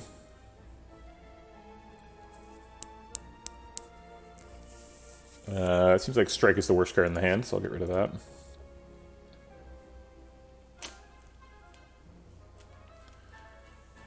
Yeah, Time Lord is kind of a big problem. Time Lord in the heart make it quite bad to have that in hand. I would take it if we did ever swap into whatchamacallit, Grand Finale. I would have taken it because being able to either draw or not draw one card is often quite useful. But we don't have Grand Finale. Okay. We need to do 34 to him. This does 20. How do we line this up? 27. It's too much. Yeah, there's no way to not overkill him by a lot. Unfortunately. 22 plus 9 is not enough, yeah. Oh wait, Explosive Pot. How about Explosive Pot? Triple Shiv. That only overkills by 3. I think I'll take it.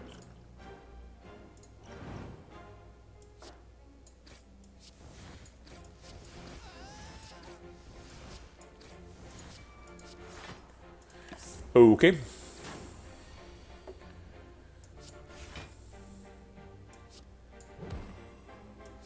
Looks like a health positive front half of the thwack to me.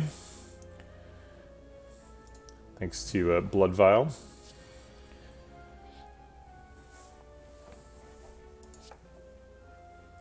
We're definitely going after Gremlin Knob first. He is scary.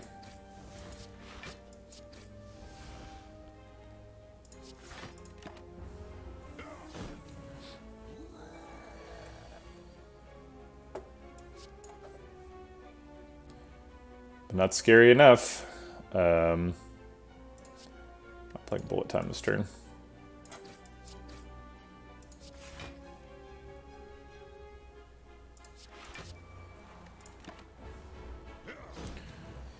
Okay.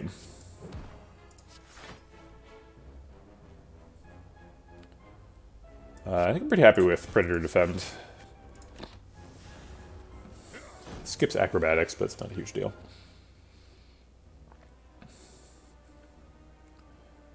7, 14, 33.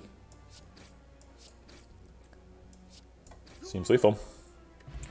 Ninja Scroll. Now we're talking. Man, I wish I had those mutagens now. Can you imagine mutagenic strength, Ninja Scroll, wrist blades, and a bottled Endless Agony plus? Whoa! Now we're cooking with gas. Alright. Sure, I guess. Okay. Was it exactly the same? I think it might have been. Just need a bottled accuracy. Yeah, seriously. I feel like we can probably kill Chosen here without getting the debuff.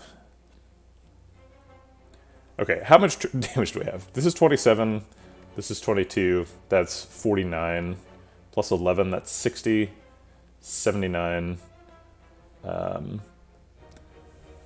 how much is this? I guess we'll just put that on Bird to block him. Okay, so we'll put all the damage into Chosen except for the last bit.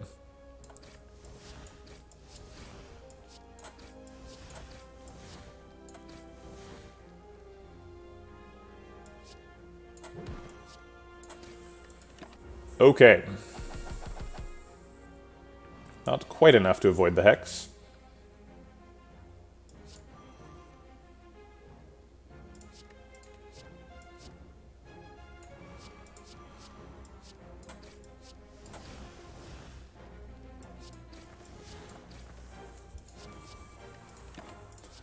Okay. The Rude Bird. Block for 13, or we could like Piercing Whale Survivor to block out. Piercing Whale Survivor Predator makes some sense.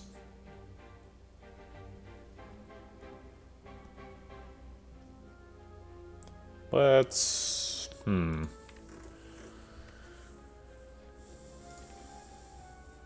Alright, fine.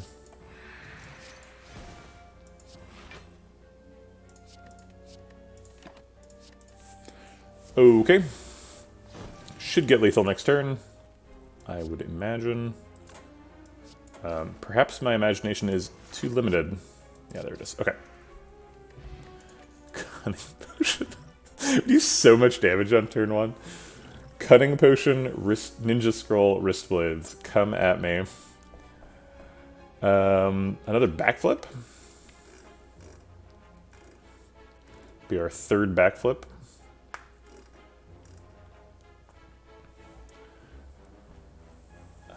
Doesn't seem incredible. The chance of drawing bullet time and backflip together has gone up significantly. Although it's a decent pair, right? Because you get to play backflip and then play bullet time. But you don't really want to draw 2 backflips. But maybe after the collector fight we do? It's hard to say. I think I would take a backflip plus, but will not take a backflip minus. And neither of these. Okay, I guess we're recalling. Can't rest, can't smith. Get that red key. We did get the accuracy. Not bottled, but close enough. We also get to unload the entire hand costs 0 except for unload, which draws 2 cards. An amazing start.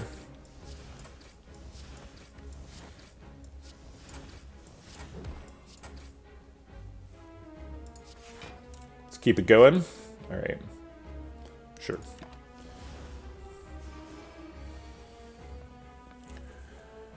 It seems like it would be a shame to use Piercing Whale now. We did start Collector off with 100 damage. So maybe we just ignore the Torch Heads.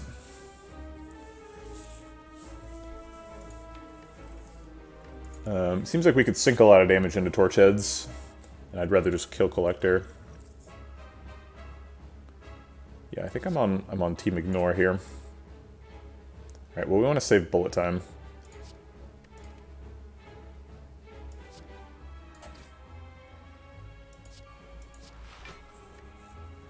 So we do take a little bit of damage. But that's fine.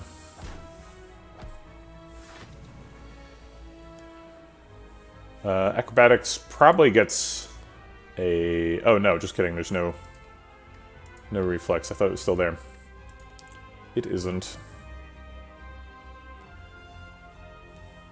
This looks like one of the decks I would build and lose with in Ascension 3 a long time ago. Yeah, no, that's true. The thing you're saying is 100% true. Yeah, the buffs are a big deal. And this deck can definitely still lose. Time Lord's a big concern here. Alright, let's see what we can draw. Blade Dance. Probably just gonna bullet time this hand. Which means strikes do more damage than slice, right? No, they do the same damage. They both do 6.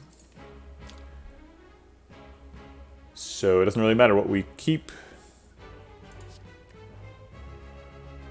Okay. I think I will kill a Torch Head, since it blocks for 12 and we clearly need it. Go ahead and drink the regen pot too. 11 plus 25 is 36, plus another 11. How much do these deal? 13. It's got to be some combination of 11 and 13 that kill these Torch Heads cleanly, right? Actually, 13 times 3 is exactly 42. That seems nice.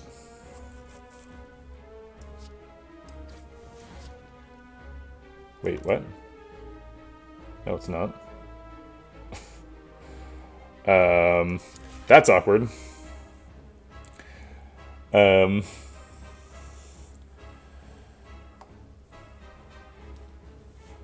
well, we've still got enough damage to kill him. Just no efficient way.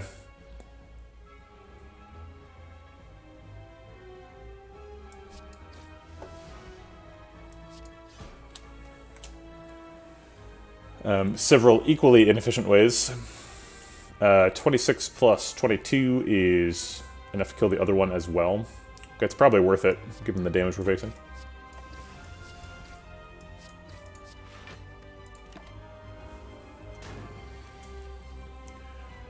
Alright, apparently we are going to kill the Torchheads. That's fine. Unload discards Reflex if we want it. No Nunchaku proc is coming this turn, so maybe we just hold the Reflex and play Strike over Unload. Gives up 12 damage to hold the Reflex? Maybe that's not worth it. Alright, well if we're going to discard it, we should do Unload now, so we see what we draw.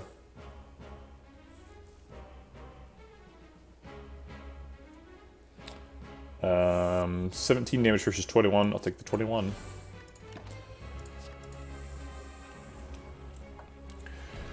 Help, I've been debuffed. Thanks, Turnip. Bullet Time trying to land itself a 10-card hand. Acrobatics helping out. I've got 3, 6, 8 cards. Acrobatics is safe. Neutralize seems pretty useful this turn. I think we'll just pitch a Strike.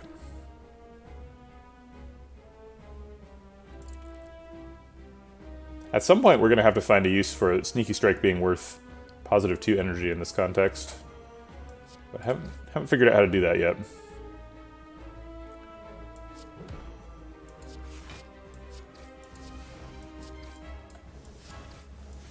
We end up with 3 extra energy. Hooray! Both Survivor and Dagger Throw want to discard a card. So we kind of have to choose between those. I think we just go for Max Block and play Defend Piercing Whale Survivor.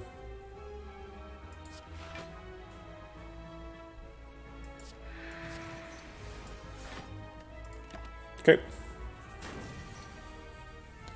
He is resummoning, which gives us an opening to punch him in the face. Or she. I always misgender Collector. Alright.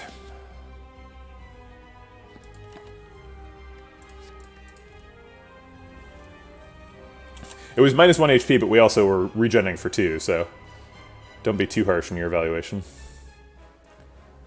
I guess we'll start with Survivor Reflex and then probably Bullet Time. Oh, maybe we should start with Backflip, huh?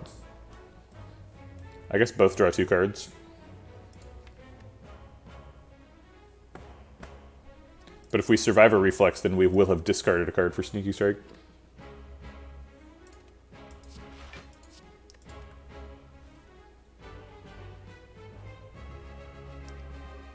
Maybe we hold the Bullet Time. Maybe it's not time for it. I don't think we're getting lethal. Need 40 damage. We could probably get it with the Cunning Pot, but I kind of want to save that, if possible.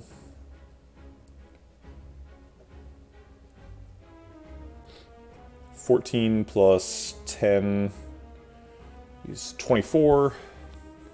How much do these hit for when we're weak? So they hit for 12 naturally, and then we're weak, so they hit for 9. So this does 27. 27 plus 14 is 41, so that's lethal. Okay, great. I'll just play Cloak and Dagger to get some hand room. Setting up Nunchaku for next act. Okay, great. Interesting. Envenom, huh? Sort of +1 strength, right? If you want to think about it that way. But it's sort of way better than that as well. Pretty easy to imagine playing Envenom. We just bullet time it. So the cost doesn't matter that much. Adrenaline is nice as well. But I think we're a little bit worried about card efficiency here, because the biggest challenges that we're anticipating are Time Lord and the Heart. And Envenom is extremely card efficient. Envenom's up there with like Noxious Fumes as like most card efficient damage cards in the entire game. In fact, I think Envenom might be the most efficient damage card outside of like Catalyst. But Catalyst is like cheating.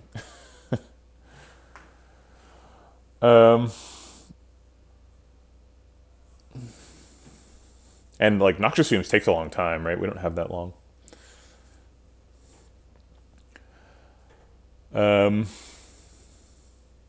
Yeah, it is definitely a lot better with Snecko Skull, but this is a pretty good Envenom deck. Lots of zero-cost attacks.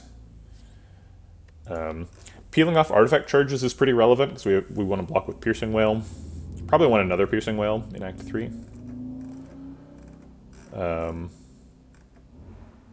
Yeah, we'd like another Blade Dance. Yeah, Envenom Sadistic is nice, although we don't have Sadistic and it's a rare, so we don't want to build around that too much. But Envenom is pretty fine on its own. I mean, the big problem with Envenom is its cost, right? Paying 2 for a power that doesn't do a ton is pretty bad. So, like, it's expensive and it takes up a card draw, so you have to, like, draw it before you can play it. But neither of those are big problems for this deck. We've got a lot of card draw, a couple backflips, acrobatics, reflex, dagger throw, and bullet time. So card draw doesn't matter a lot, and energy doesn't matter a lot.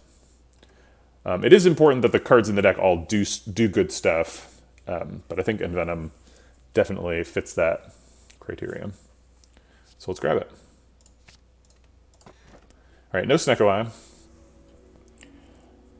We could become a 4/5 energy deck, which would be really nice, so that we can like double backflip into our bullet time. Our ways of doing that are both not very heart-friendly. Both Runic Dome and Philosopher's Stone make the multi-attack a lot more dangerous. Runic Dome because you can't tell when it's coming, and Philosopher's Stone because it hits harder. Alternately, we could take an Empty Cage. I pretty much only take Empty Cage if I have a curse in the deck, which is very rare.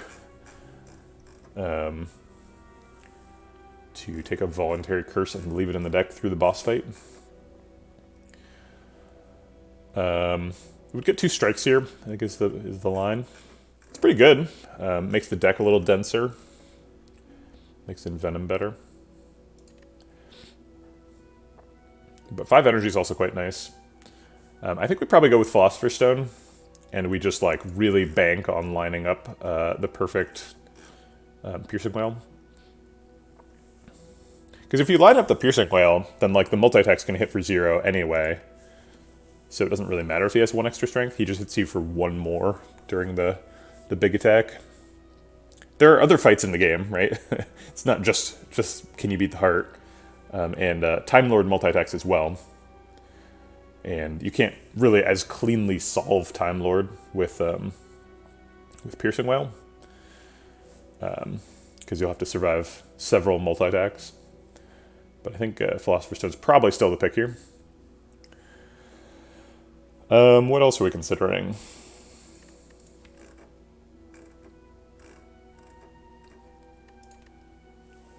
Runic Dome sometimes has no downside, right? Runic Dome, for some decks, like if we get a couple of copies of After Image in Act 3, then we wouldn't really care too much about what people are doing.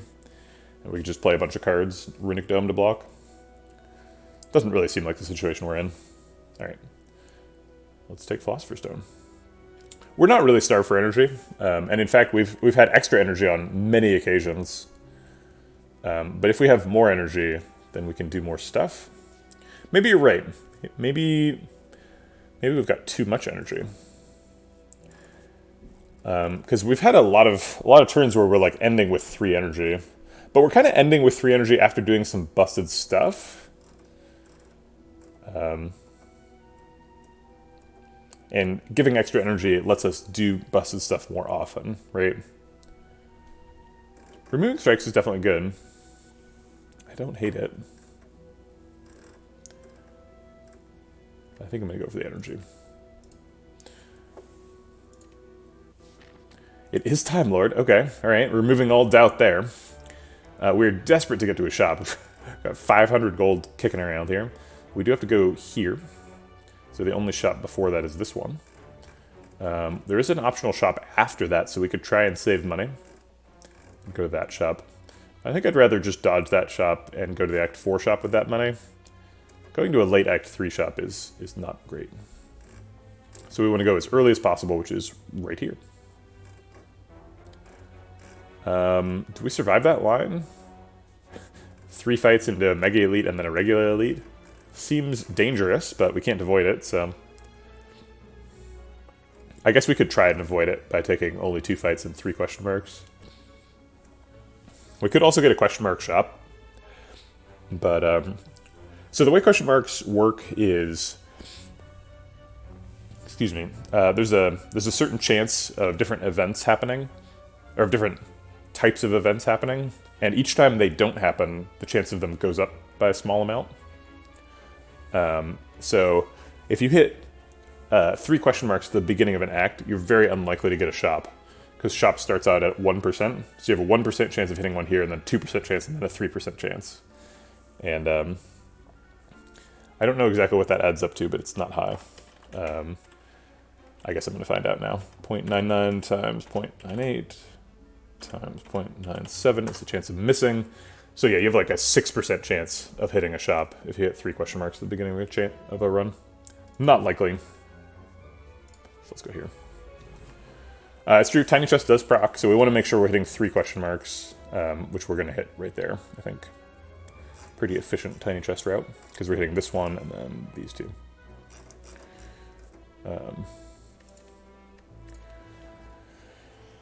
Okay, we have 5 energy and we can only spend 2 of it this turn. Oh, excuse me, 6 energy.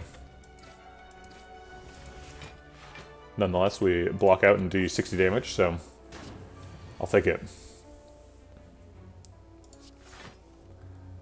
Start with some backflips.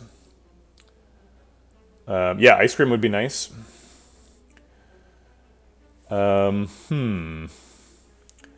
I would like to like Envenom, Dagger Throw, Neutralize. I guess I don't care about Envenom that much. So let's start with the backflip and hopefully draw Bullet Time. Dagger Throw, Throwaway Reflex is very likely to draw Bullet Time. But now we don't have enough energy. Well, whatever.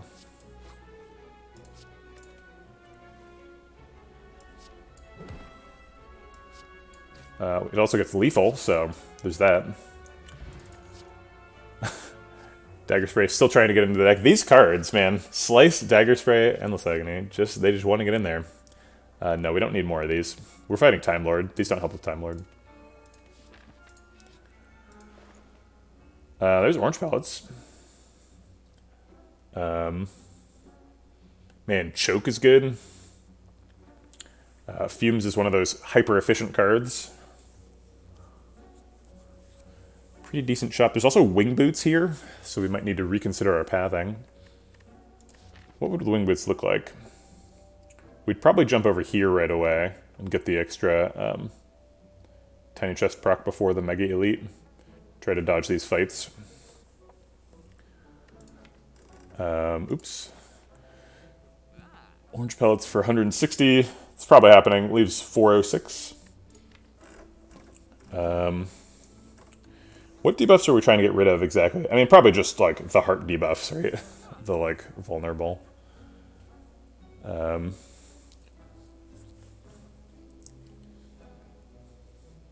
Finisher Plus and Choke Plus are here. Finisher Plus is even on sale. There's also a Blade Dance. This is an insane shop for us. Absolutely busted. I just kind of want everything. I think it might be like Orange Pellets, Noxious Fumes, Choke, Finisher, Blade Dance, Dark Shackles, Card Remove, Buy a Potion. It's just a lot of stuff to do at a shop. So we're only skipping like Metamorphosis, Dodge and Roll, and Akabeko Wing Boots. And 2 of the potions. Is Noxious Fumes actually good enough? Like, we've got the Envenom, so we've got a little bit of poison. But we don't, like, take much time. We're kind of rushing. I think Noxious Fumes might be too slow, despite the Orange Pellets.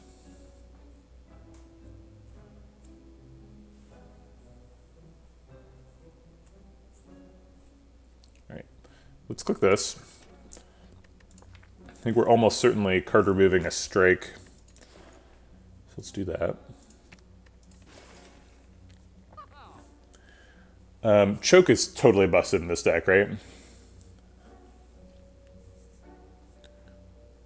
Actually, Finisher does even more damage than Choke, right? Do we need Artifact Strip? Yeah, every deck needs Artifact Stripping. The Heart vulnerables you on turn 1. It's not, like, particularly useful in this deck. We didn't get the mutagens, for example, but...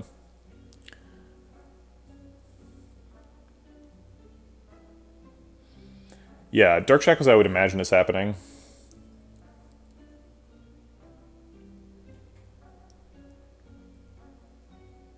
Oh, you mean, yeah, you mean Artifact Stripping for enemies. Sorry, I thought you were asking about the Orange Pellets pick for I'm not sure why I interpreted Artifact Strip as asking about Orange Pellets, but I did. Yeah, sorry, so that is a good point. Noxious Fumes does strip Artifact. Currently, our only way of stripping Artifact is Envenom. Envenom is great, but there's only one of it in the deck, and it's a 25-card deck. And we kind of need to strip the artifacts off of Donu Deca, like, soon.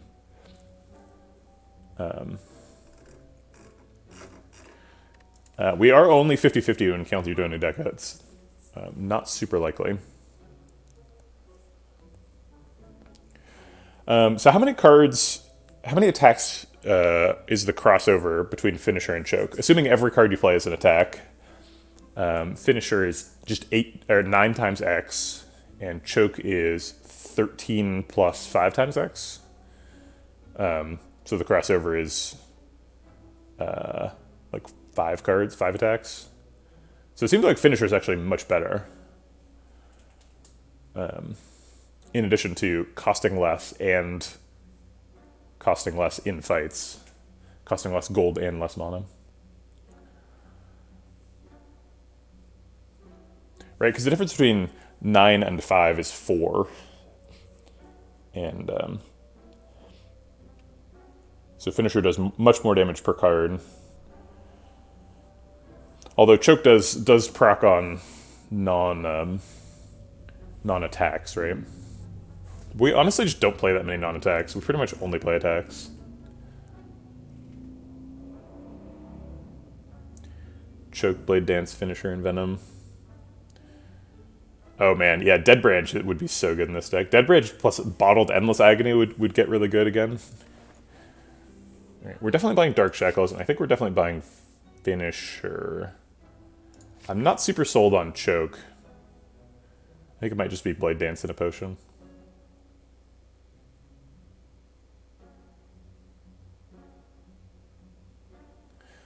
Choke is, yeah, Finisher is really good. I already bought the Finisher.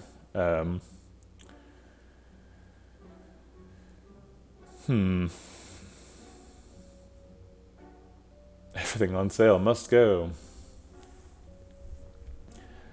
Yeah, so we can't afford Blade Dance, Choke, and Potion, right? Because this costs like 136.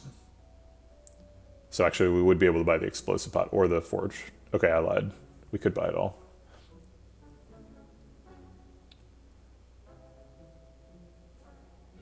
How many powers? 2 currently, 3 if we buy the Noxious. Accuracy and Venom. Oh, and Wildlife Plants, so I guess 3 currently. That's true. Noxious Fumes and Choke are probably fighting each other. Although I think we're just skipping Noxious Fumes, so I'm just choosing whether to skip Choke, basically. Yeah, I think I am going to skip Choke. Maybe I should skip Blade Dance, too. Blade Dance is certainly a lot of damage, but not very card efficient. That's something we care about an increasing amount. Plus we could save money for the Act 4 shop, which is coming.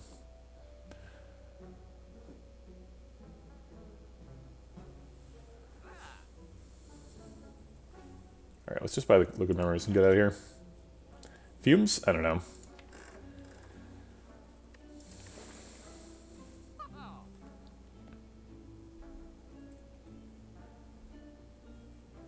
Yeah, Time Lord's scary. I like Finisher against Time Lord because we can play like 11 attacks and then Finisher and kill him. 11 attacks plus Finisher is like 200 damage at least. That'll kill him from split. Or kill him while he's about to heal or something. It's a bit of setup. I don't think Noxious Fusion is amazing, but I think it's probably a pick. Aha! Immediately rewarded. Okay. I'll take it. Let's go ahead and kill this Exploder.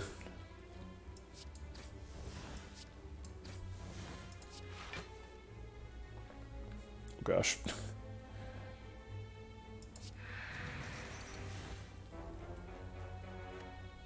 I guess we're done. Okay, Noxious Fumes. Come in, Noxious Fumes. Noxious Fumes, where are you?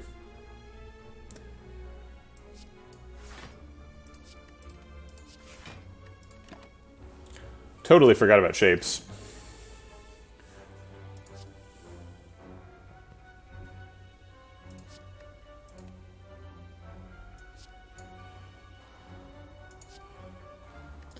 Okay, hold on to Shackles, I guess. Should prevent an attack if we need it to. There's the Fumes. Alright, that'll kill him eventually.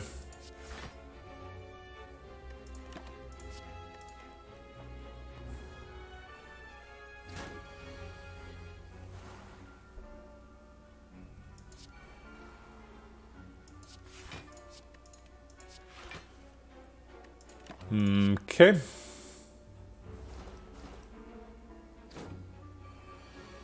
Yeah, I do really like the alternate Shackles art.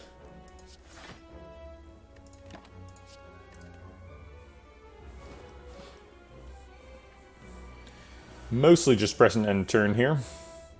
Are we trying to draw towards anything? Like an Acrobatics Reflex this turn? What's the point?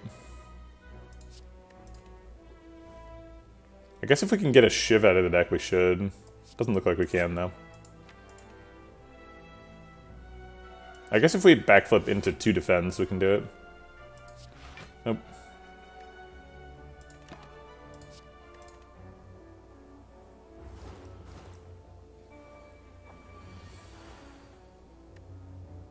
Now we get the 2 defense.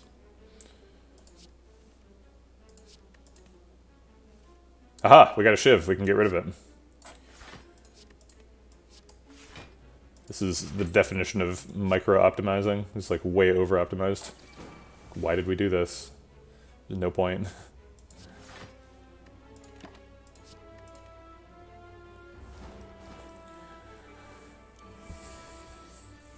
Ooh, they're both attacking this turn.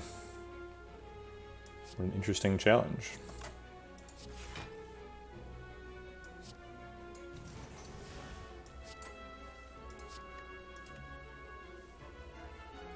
Looks like we can't block them, because there's no block in our hand. Good Liquid Memories, I guess. Seems like a big resource, so I will not do it. Guess I'll hold a Bullet Time? I don't know for what, but... We could have daggered one, that's true, but then we would take 19 damage returns. I think that's unlikely to pay off.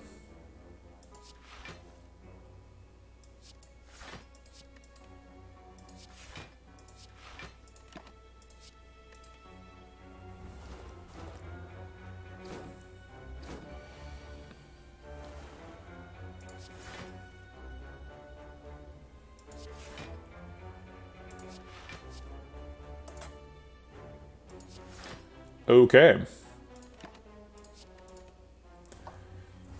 Just a couple more turns.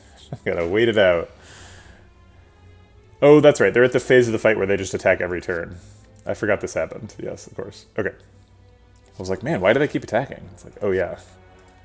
That's what they do. Okay. Because they're all the way buffed up. Now they're ready for murder.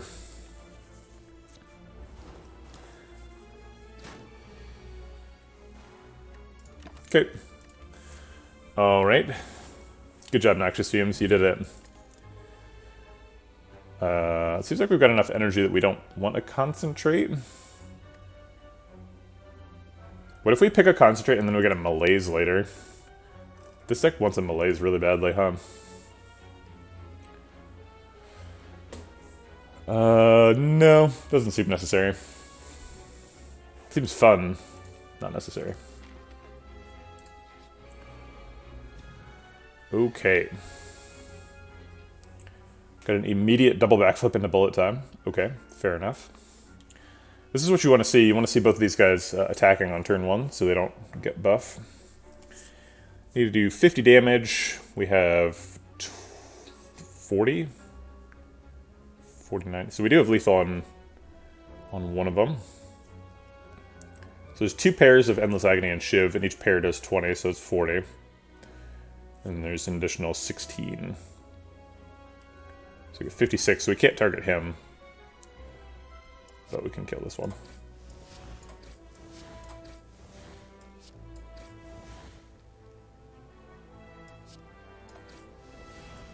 Oh, we shouldn't play the strike, because we want bullet time to hit the strike.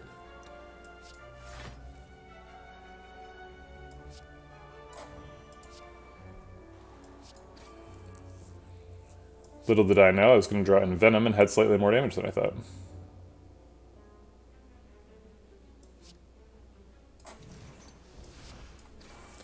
Okay.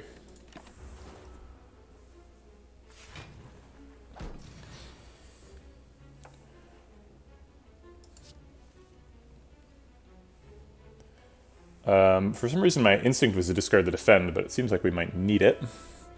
Might be using the Shiv pot this turn. We need to make sure that this guy dies.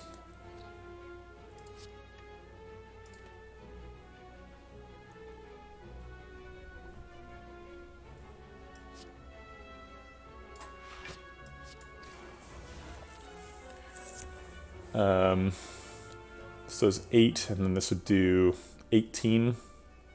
So that's enough. Okay.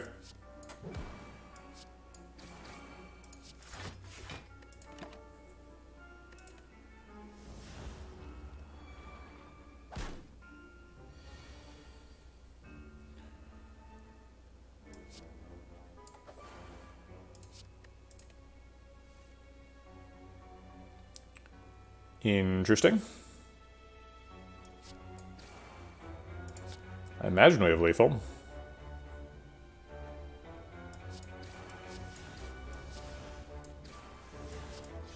Nope.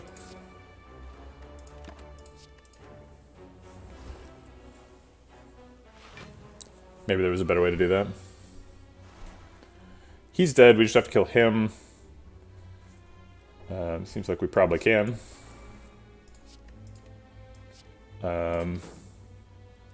Not sure if there was a way to do that setting up Nunchaku for next fight, but...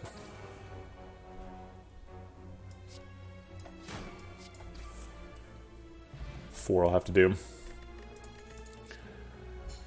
Okay. Good backstab for the ultimate turn 1. We already have way too much stuff happening on turn 1. Backstab is not good here. Dagger Throw continues to not be good, as does Dagger Spray.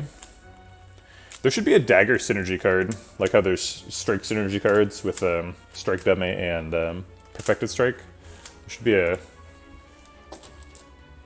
card that counts the number of cards that say dagger in the name. Cultist Pot is presumably better than one of these. Am I really going to throw away Liquid Memories? It seems like Cunning Potion is insane in the deck. Dagger Daddy. Exactly, that's what I would have named it.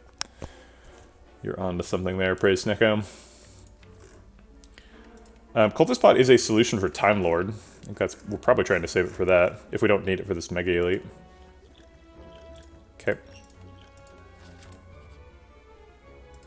Match and keep, uh-oh. Uh-oh. Okay. There could be 2 Clumsies, that's the most likely interpretation, is that there's 2 more Clumsies out here, so... No thank you. Okay, it can't be 2 Clumsies, because there's a shame. Alright, we've hit all the curses. I'll take a Tools, if I see one. Alright, we take Calculated Gamble, too. Do I want a free Prepared? No. We're fighting Time Lord, it's not very card efficient. So if I click here, I could get an accidental Prepared, and I don't want that, so I won't. Alright, time to Mega Elite. Hey, it's Giant Head. We should be pretty good against Giant Head.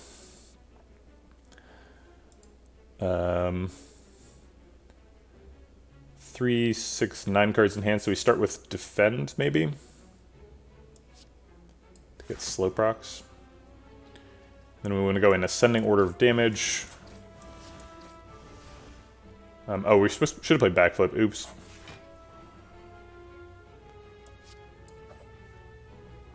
Noxious Fumes is terrible in the fight. Don't need that. And we're going to skip Accuracy to play Predator. Oh, we don't have to skip it.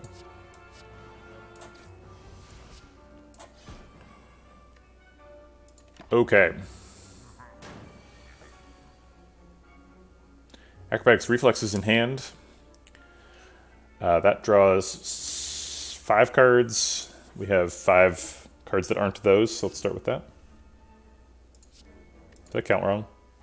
No. Dark Shackles is pretty useless in the fight, so I'll just throw it away here for a slow proc. And then we can backflip for more cards. It also blocks out this turn. Or we could Piercing Wail, which also blocks out this turn. We want to spend 1, 2, 3, 4 energy on on attacks. So maybe we just take 5. Okay. Ascending order damage means neutralize is first. And then strike. And then... Oh, we're supposed to play a Blade Dance before that for slow. Oops. Should have done that as soon as there were 3 hand slots available.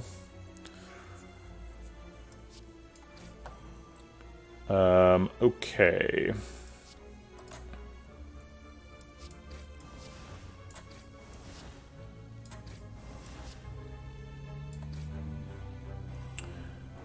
Do we use Finisher first? I don't know if you understand how Finisher works. I guess maybe you heard the ascending order of damage thing, but do we Shiv Pot here? This is currently doing 18 times 7, which is a lot. 18 times 7 is 126. If we do the Shiv Pot first, it'll do something times 10, and that something will be slightly higher.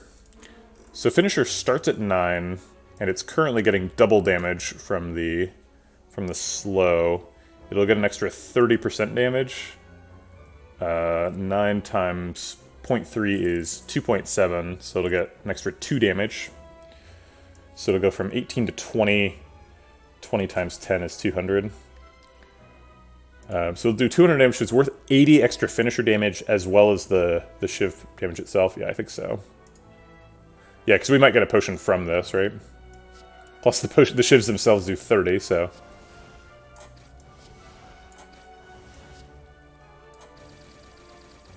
Have at ye, Giant Head. Avast.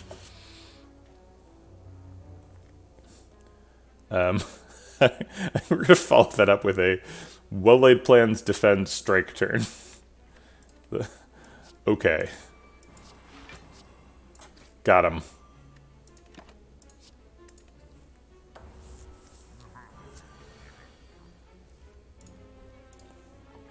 Alright, acrobatics seems like a good way to start. Got a reflex. That's pretty good. There's no way to draw cards in hand.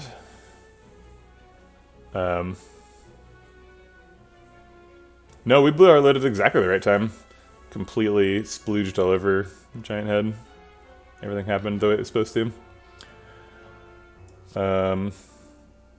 Sure. I mean, we're clearly getting lethal this turn, right?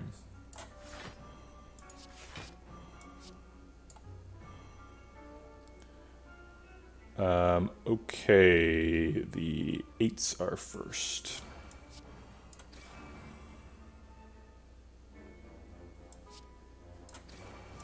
Okay, alright. Plenty of damage. Wow, I guess we didn't need to make room, unfortunately. Didn't know that at the time. We have an opportunity to play a footwork. Footwork is super good. We're really worried about our card efficiency, and footwork makes all of our block cards way more efficient. Makes our backflips, for example, like 40% more efficient. It's also another power for orange pellets. I wish it said plus on it, but I'll take it.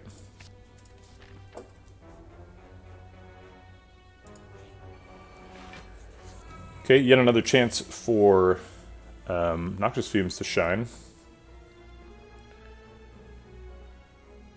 Can we kill Spheric Guardian on turn 1? Seems likely that we can.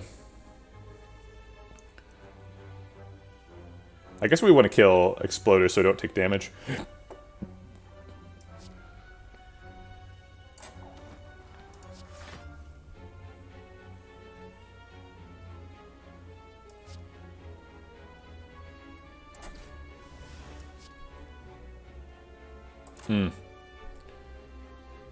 Darn. I shouldn't have used an Endless Agony. Oh, I guess I didn't have a choice. No, I should have done, yeah, I should have done 4 shivs, the Cloak and Dagger. 4 shivs, oh well. Oh, wasted 2 damage.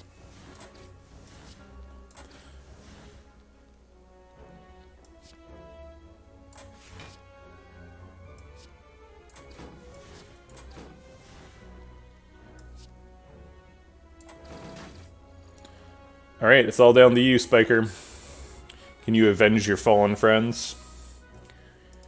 Will you succeed where they failed?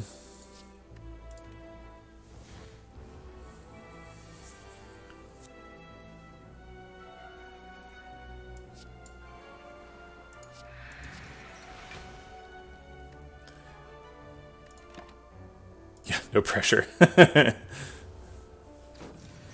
One little Spiker versus a 80 health Silent with like access to more tools and resources than that Spiker will ever know. No block this turn. Alright, and we're back to holding Dark Shackles. Holding Dark Shackles against Spiker. It's just what you do. We can block for enough to actually hit him here.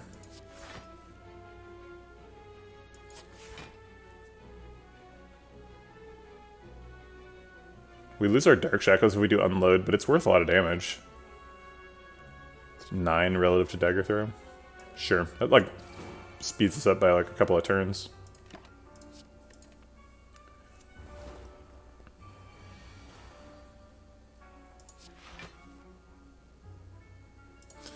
Okay, and we can just hold Survivor. That'll block out on future turns.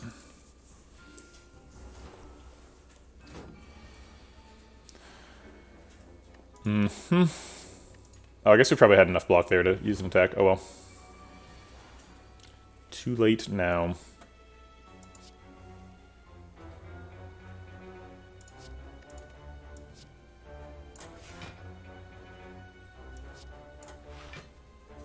We can take 1 damage to develop a Sneaky Strike. I think I won't, though. I'm dedicated. We're not taking any damage to this spiker. I've made a decision about my lifestyle. I'm sticking to it.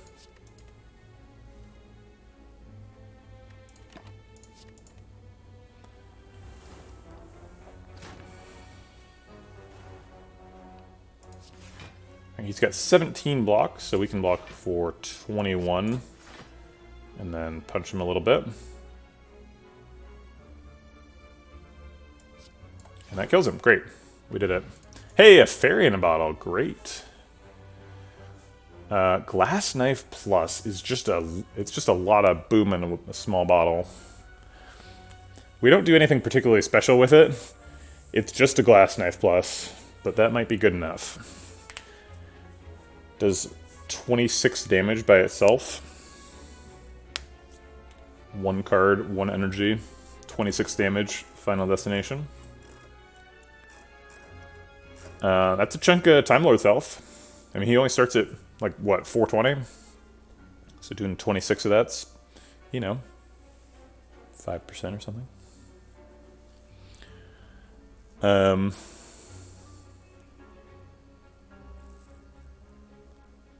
We have a Cultist Potion.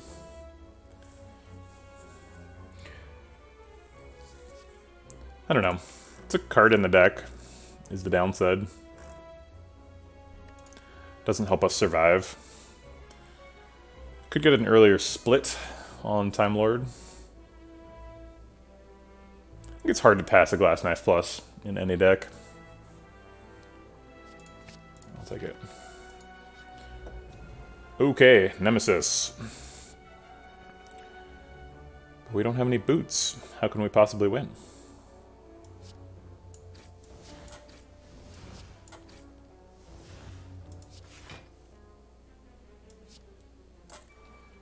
Probably should have played that a little earlier. We haven't discarded anything this turn, so Sneaky Strike actually costs real energy, and I think we're going to skip it. Because it's either that or we skip Finisher or Noxious Fumes or something. Blade Dance.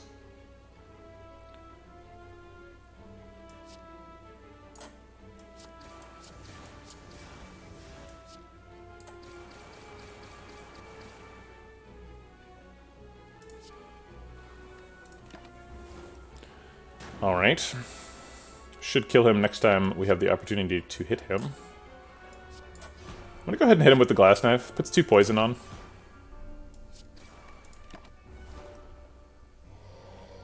We're unlikely to shuffle.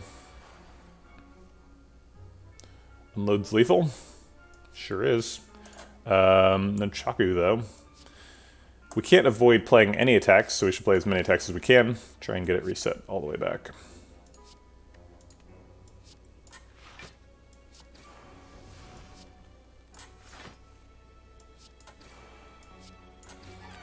Back to 3. Paper Crane. Well, it'd be nice if we had access to any week at all. Our only week comes from a single copy of Neutralize. We have been offered 2... what's the attack that does weak? Sucker Punches. Turned those both down. It's a Bullet Time deck. Do we play a second copy of Bullet Time? You don't want to draw them together.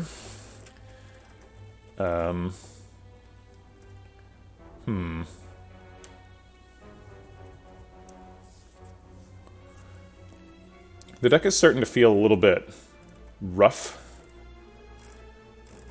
We need more card draw to even things out. We need another Acrobatics or something. I don't think we can support 2 Bullet Times. Tools of the Trade would help even things out a little bit. Give us some more card draw. It's another power for Orange Pellets. Helps activate Sneaky Strikes and Reflexes and stuff. I think I like Tools of the Trade. I just said I wanted more card draw, right? So it's right there, take it. We have to skip what's in here. Omamori. Very late Omamori. Probably not useful. Could block a Snake Plant thing. It's too late for Mind Bloom. We'd get the other Mind Bloom option by now. Also, we need that Sapphire Key. Okay, rest back up to full. And I don't see any reason to go to a shop here, and I do see a strong reason to go to 2 more chests. Transient. Pretty strong against Transient on turn 1, but we could have a gap turn, which is concerning.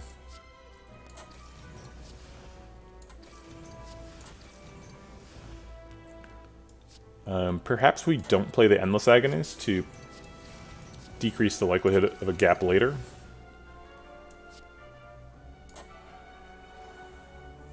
Piercing Wail is pretty bad in the fight. I think I will hold the Agonies.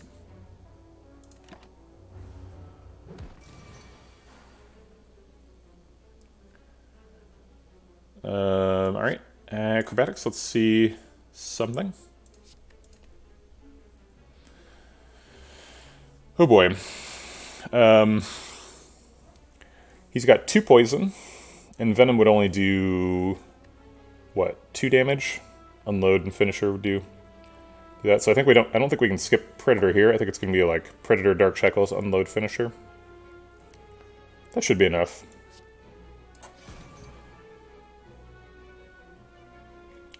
I guess we could Venom Finisher? No, it's not enough damage. We need the Unload. Venom Finisher would hit for 10, essentially. Yeah, we need more. Okay.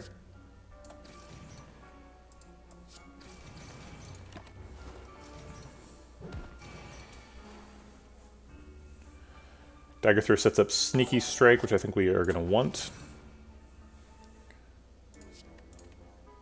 Thanks for the follow, Funky Funkler. Appreciate the support. Welcome to the Vegetable Patch. Excuse me.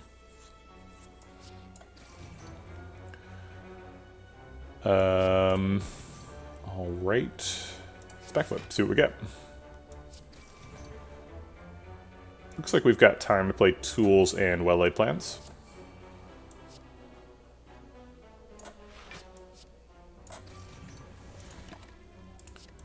Hold on to the strike. I guess we could have held on to the shiv, huh?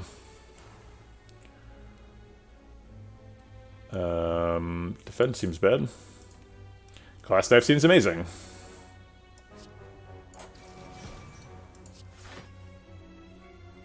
Probably holding on to Bullet Time for next turn. So then this turn is like Double Strike Survivor or something.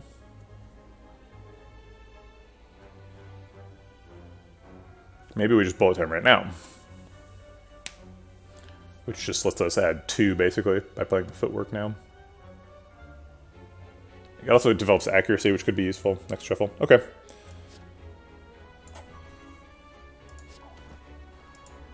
We actually purged the no-draw debuff, which is not something I was thinking about when I picked Orange Pellets, but is surprisingly important. So we could Bullet Time with a Reflex in hand and use it to draw. Yeah, sure, Envo. Didn't think about that. That's really good. Okay, not too far off from blocking here. We do take a little bit. Alright, we redrew the Bullet Time immediately. We also got both Endless Agonies, so that's good. I guess we're discarding the Bullet Time, because everything in the hand costs 0, except for Predator and Finisher.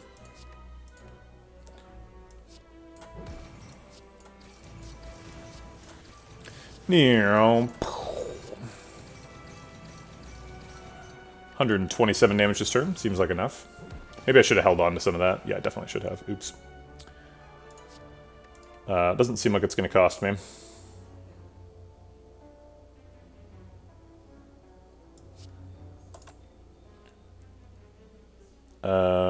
Maybe that's not right. Unload does 19. Glass Knife is currently doing 22. 19 plus 22 is 41. He's hitting for 91? Oh, he has 1 strength. Yeah, okay. So he's hitting for 91.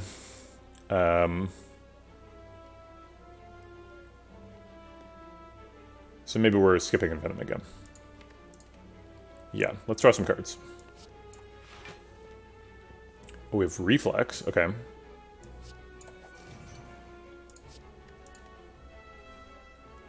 Would your blade dance? Maybe Envenom Slice Blade Dance. There's not really any point in developing Envenom. It's not gonna be worth it to play this turn, and this is the last turn, so let's just stop thinking about that.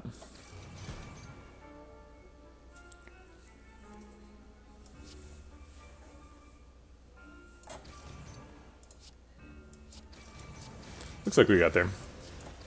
We did take 4 damage in the fight, but we heal for 2 every fight no matter what, so whatever.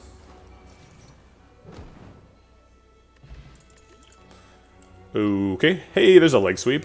We have a paper crane. Leg sweep seems amazing. It's up against piercing whale, but I'm pretty happy to see a leg sweep, so I'm gonna grab that. Alright, here's our chest from Tiny Chest, last of the run. We get an Eternal Feather. Alright, a little bit more healing than we need. I think we're gonna take a voluntary hallway fight here. There's nothing to do with this fire. We would be at full health already. And we've already recalled. It is a little bit risky to go to a fight, but we're forced to heal here anyway, so even if we take damage in the fight and take damage in the elite, we're probably still fine. Because we like Eternal Feather and Rest. So the only real risk is if we die in this hallway fight or this elite fight. Otherwise we're better off doing it. Let's see. So like triple jawworm, is that something we're afraid of? It's normally a scary one. We've got heck of a lot of damage. Seems like we could probably burn through triple jawworm. Yeah, I don't think we're too afraid of a fight. Okay, let's go do one then. It is triple jawworm, okay. I guess we get to find out. Triple jawworm, normally one of the scariest fights. Looks like we can get through it here. They're all buffing on turn 1, which is good, I guess. We do 27 damage with these, plus 22 with those, so that's 49, plus this is 70. Plus this is 26, so that's 96 plus 7, so we're doing 103 damage this turn. Not enough to kill 2. Oh, it is enough to kill 2, if we allocate it correctly. So if we're able to be really efficient, we can kill the back 2. The back 2 both have 52 health. How do we add those numbers up to 52? 26 plus 21 is 47. They're at 52, so 47 plus 7 is 54. It's only over by a little bit. That should be enough. Or that should be close enough. Is there a better way we can get 31?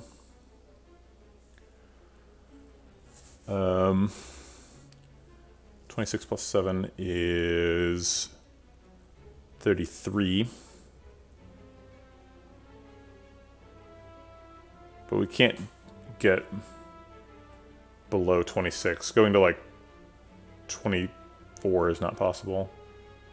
So yeah, this is the most efficient. Okay. And then I think we should have enough damage left for him. So we've got 49. It's not enough. Unless we fire pot. We're not going to fire pot. Okay. I guess we weren't efficient enough.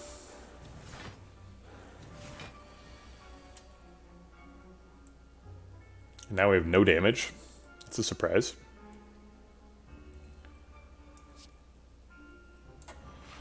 Do we fire pot? It seems like we can just block it.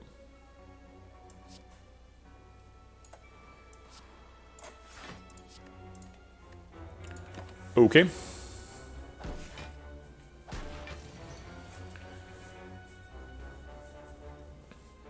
Shivs are going to kill him. 1 shiv kills him. Let's see what footwork backflip does. Put that shiv down.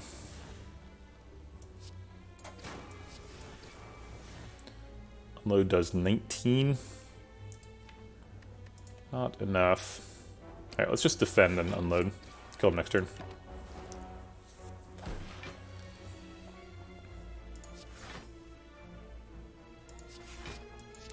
Okay. perfect triple jaw worm fight. Seems good. Seems like we got rewarded for going to that floor. We could pick up a second Noxious Fumes. That seems unnecessary and unhelpful. We turned down the Blade Dance at a store, but this one's free. Or we're going to have 2 max HP. Flying Knee technically also here.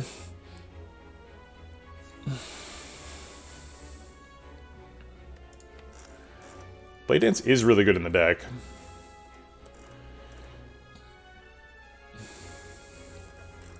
Blade Dance has really been punching above its weight. There's only 1 in the deck. We have an Accuracy and 1 Blade Dance. We have a Cloak and Dagger as well, but those are our only shivs. Right, I will take another Blade Dance, even though we're about to fight Time Lord. Giant Head again. The game's being nice. Alright, let's play the powers first, and then block, and then go in ascending order of damage.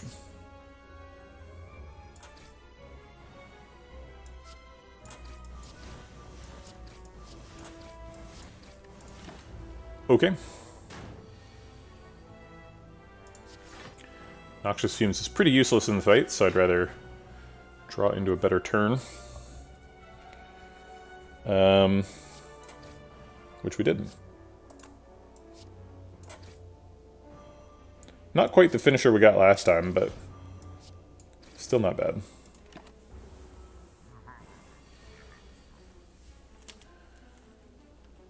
Looks like a setup turn. I guess we play everything other than Sneaky Strike. Hold Sneaky Strike for next turn.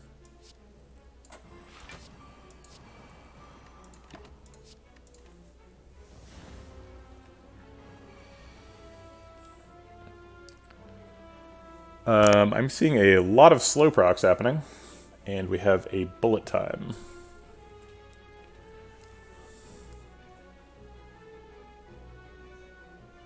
Kind of need the neutralize for block, and I kind of want the dagger throw to draw a card, so I guess I'm going to get rid of Sneaky Strike. It's kind of ironic. We like picked the Tools of the Trade specifically so that we could activate the Sneaky Strikes, but then we used Tools of the Trade on a Sneaky Strike and got rid of it. Thanks for the follow, Josie Plays. I had a friend in elementary school, and everyone called him Josie, and it was to my horror several years later when I realized his name was Jose. We were all just idiots. He, like, told us repeatedly. I don't know why I didn't listen to him at the time. I just said flashback, sorry. Okay, Neutralize is free and does less damage than Dagger Throw. No card draw available. Okay. What is the command to search for a relic or card? You just say exclamation mark and then the card's name. Thusly.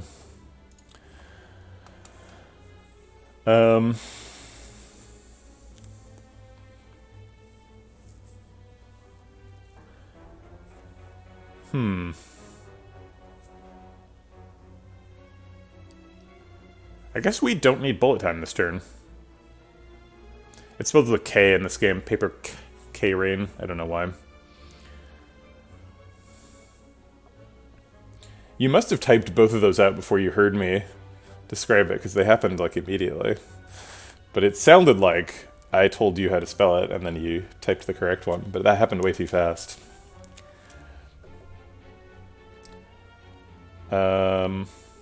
We can hold bullet time for next turn, though. What does next turn look like? Yeah, we got Acrobatics Reflex next turn. We should hold bullet time. So we don't need to play Predator this turn. Despite the fact that it's really good. Okay.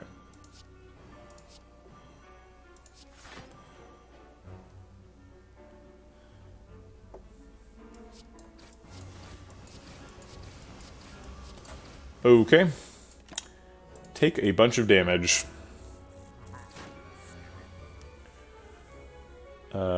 We didn't draw the reflex. We have both Dark Shackles and Piercing Wail. I guess I'll get rid of the Piercing Wail. This is guaranteed to get the reflex. And oof, that's a terrible hand. I wanted to play bullet time on a full hand, but this is just Just an empty hand, basically. Darn. I'll do it anyway, but just not much damage here.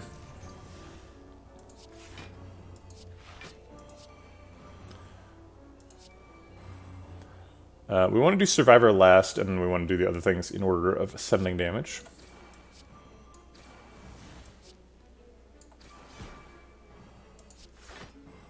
Okay. It is time. Let's get rid of a strike. Sneaky Strike is free, but we want to wait until we've played more cards to do that. Leg Sweep should go first. And then Blade Dance, and then... I guess we have to play Sneaky Strike now. I wanted to play Dagger Throw, but... if we go below 2 energy, we can't play Sneaky Strike at all. I think we're getting lethal. So I'm going to discard Piercing Wail.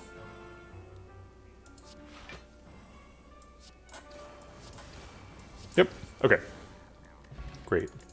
Meat on the Bone's probably useless. Infinite Blades is interesting as an additional source of shivs. Shivs are quite good. We have an accuracy and a wrist blades. But Infinite Blades is a huge liability against Time Lord, and Time Lord is literally the next fight. So I think we're going to skip it. Dagger Spray once again. I think this is like the 6th Dagger Spray plus we've seen. Haven't picked a single one of them. Second Tools of Trade is also a no. Alright, a Forced Rest. Very well. That's what I wanted to do anyway. Envenom and Piercing Wail is great this turn. Looks like we might be just playing a 12 card turn 1 anyway. We want to be sure to play the Cultist Pot before we proc him, if we are going to proc him. This is 5 cards, puts him up to 7. We'd play 4 more cards. We put him on 11. It seems like a terrible place to put him. So I think we skip the Blade Dance. We don't want Endless Agonies or Shivs left in the deck, because then we have to redraw them.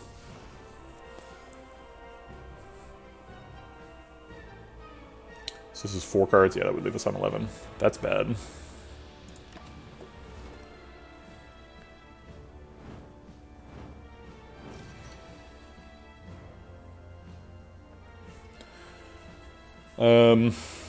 We can, like, Noxious Fumes, Well-Laid Plans, hold the Leg Sweep. Still puts us on 9. But it does hold a Leg Sweep in hand, so what's he gonna do?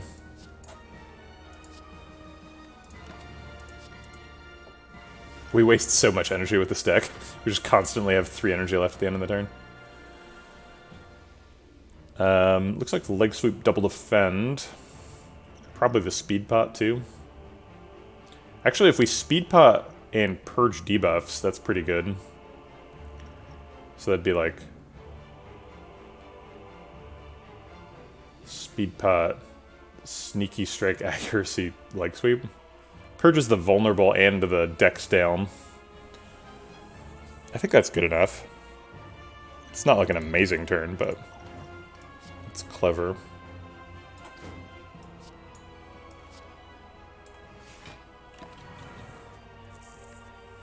Holding Acrobatics. We've got a full clock next turn, so might as well use it.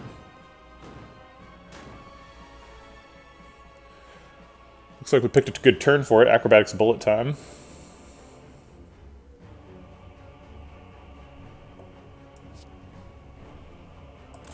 Or we could just wait. We could just hold the bullet time. Maybe play Tools of the Trade. Wait for Noxious Fumes to tick more. No, Noxious Fumes is not going to kill Time Lord for us. We need to do some damage.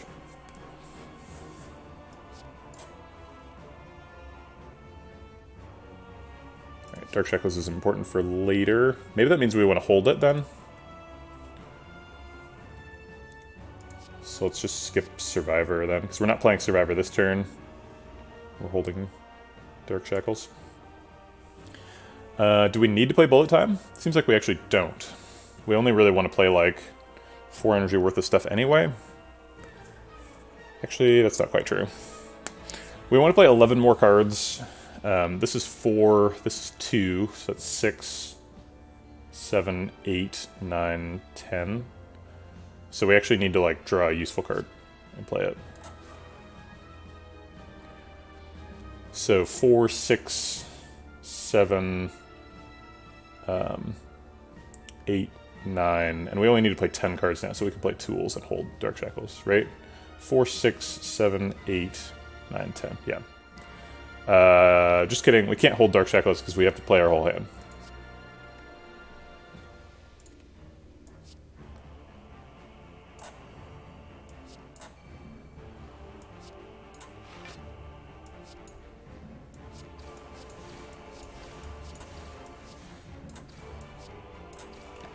Okay.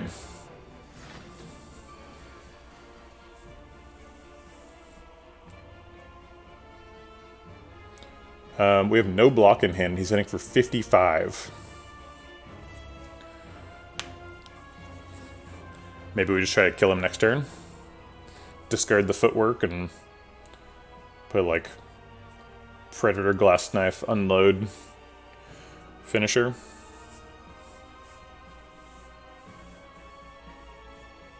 I don't see a better line. Oh wait, no, there's no skill in hand either, so we can't purge debuffs. Can't purge the vulnerable. I'll give myself a shot at getting lethal next turn. It's not super likely.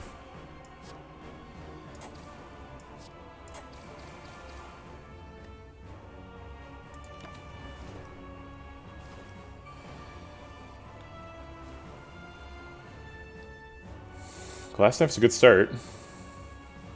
We probably want to either kill him or play 7 cards. Perhaps both. We currently have 6 strength and accuracy, so these shivs hit for 14. Glass Knife hits for 16 apparently, or sorry, 32. He loses 23 health at the end of his turn, so he's at 171. 171. These are doing 14 per, there's 3 of them, so that's 42. It's also 4 cards, though. We only get 7 cards. So if we're getting 7 cards, it's probably 4, 5, 6, 7. So is that enough, is the real question. So this is 42. 42 plus 32 is 74. Plus 13 is 87. Plus 12 is 99, so 119 with the fire pot.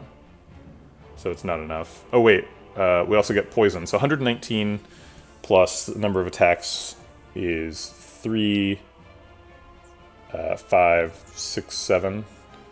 So 126 total. It's not crazy far off, but off. So we're not getting lethal. Unless we backflip into something that does even more damage. We'd have to backflip into like finisher. But I guess I'll give that an opportunity to happen. Okay. Couple of lines here. We could either end right now and hold acrobatics. Hold 6 cards for next turn. We could try to play 6 cards just to proc the clock, so that we have extra time next turn. We could acrobatics now and try and find footwork, and then like maybe hold Dark Shackles or defend for next turn.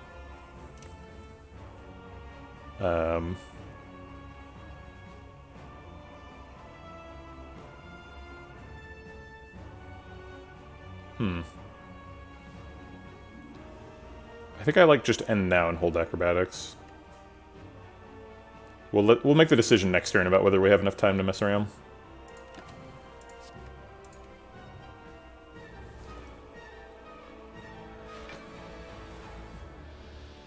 Okay, he's buffing. So we don't need Survivor this turn. Sneaky Strike does not do unblocked attack damage, so it doesn't trigger Envenom. which is lame.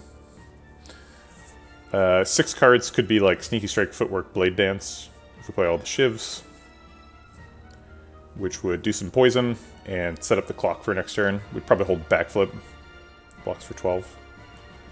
Seems okay.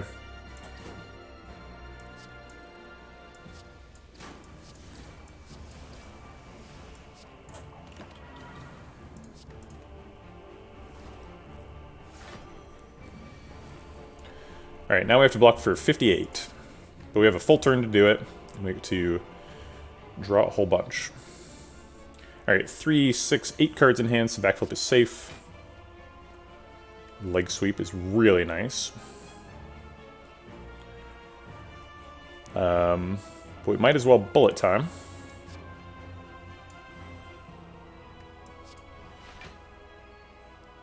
Okay. We've basically blocked out. Probably want to play a bunch of attacks too. We've got 3 on the clock. If we play all the attacks, that's 1, 2, 3, 4, 5 cards. So we'd go up to 8 for next turn. We can't hold either of the defense because Unload would discard them.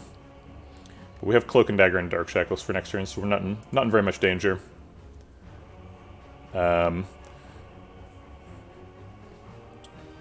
We could block for the last 5 too.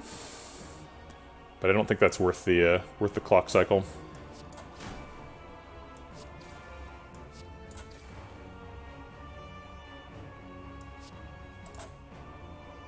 It's not lethal.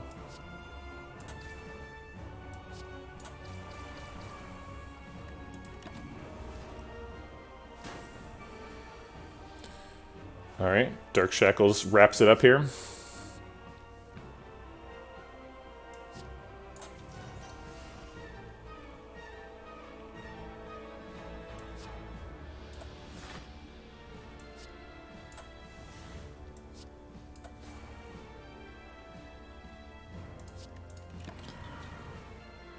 And I'll hold Blade Dance for lethal next turn.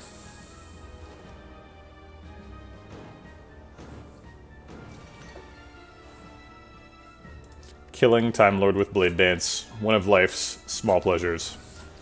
Okay. Awakened One. We do actually have quite a few powers now, so Awakened One's a bit of a concern. Do we have lethal? We have a finisher and a lot of attacks. It's possible we just kill Awakened One right now. So we have 27 from these, 22 from these, that's 49. 49 plus Unload. There's no way it's 300, right? We don't have any strength or anything.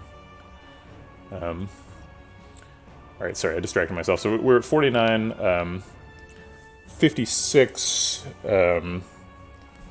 84, and then this hits for 9 times 1, 2, 3, 4, 5, 6, 7. 9 times 7, 63. So yeah, not lethal. Worth thinking about. So we're gonna Piercing Wail for block, which means we're not doing the Piercing Wail trick. I guess we still can because we have Dark Shackles too.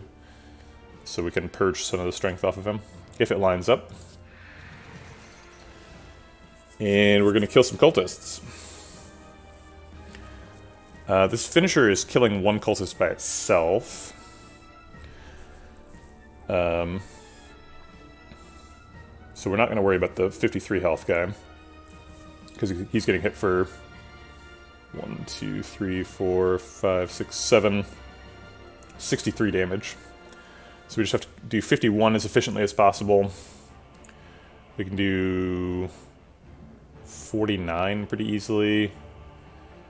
If we do Unload instead of...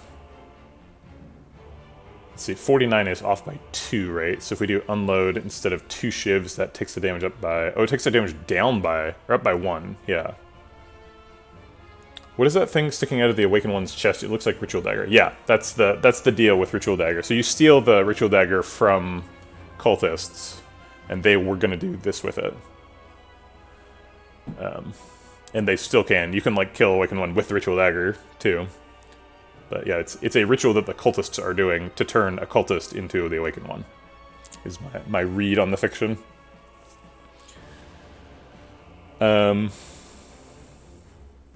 So we could just do 49 and then do 7 to him and go over by 5.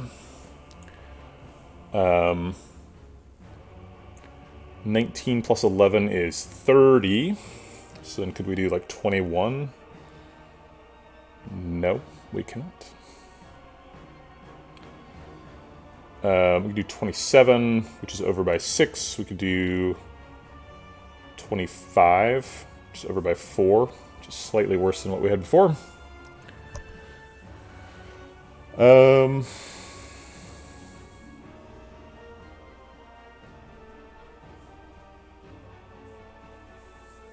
This is likely to be an NP hard problem. Or, no, it is an NP hard, sorry. It's, I thought you were doing P versus NP, but I was wrong. VB hard. That's right.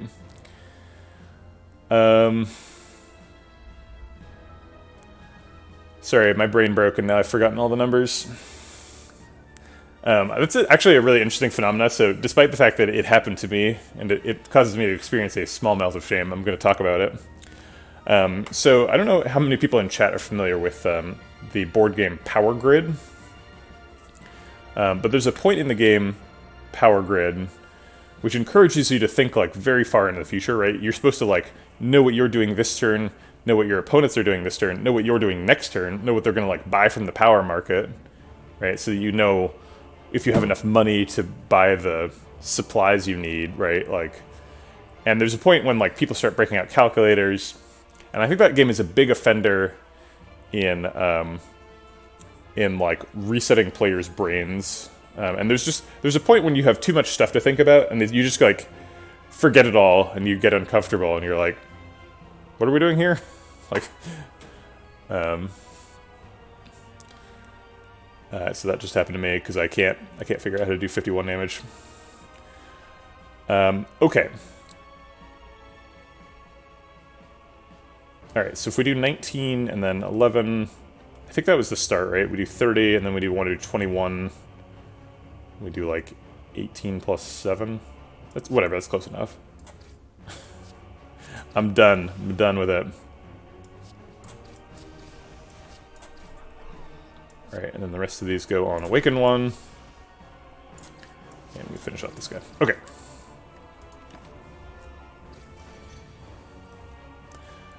Alright.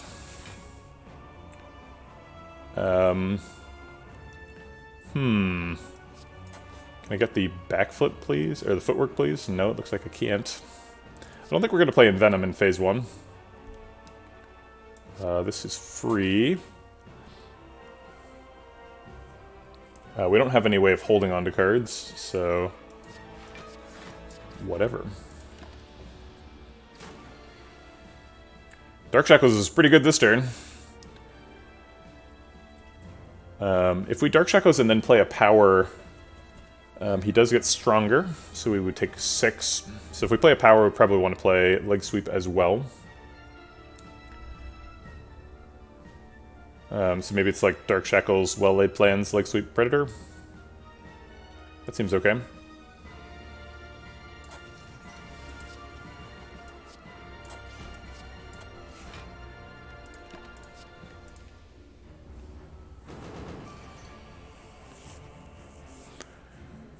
Okay, there's the footwork.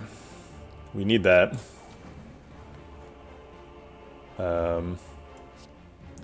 Let's draw some cards. And weaken this door some more. And draw some more cards. Yeah, it's it depends on what your setup is, which one's the easiest. Dundeka are often the easiest. Awaken 1 also often the easiest. Time Lord also often the easiest.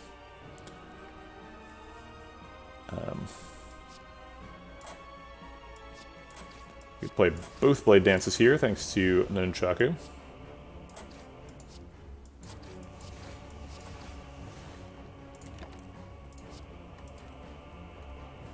And we'll skip the powers. I don't know if Time Eater is the most difficult one to to play correctly against. I often feel like Awakened 1 is the hardest one to play correctly against. Donu Deka is like very easy though. Donu Deka, you either win it or you don't. There's not too much messing around in that fight. Should have done that first. Is there another run after this one? Definitely not. I normally plan on ending my streams at about 11, and it is 11:09 right now. Pretty weak finisher. Oh wait, we got a Nunchaku, so we can Blade Dance unload finisher. That's quite a bit better.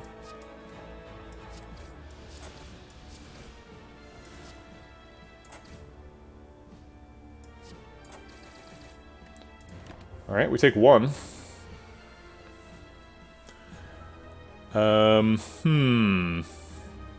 This doesn't look promising. Alright, so he's taking our fairy, and looks like killing us as well.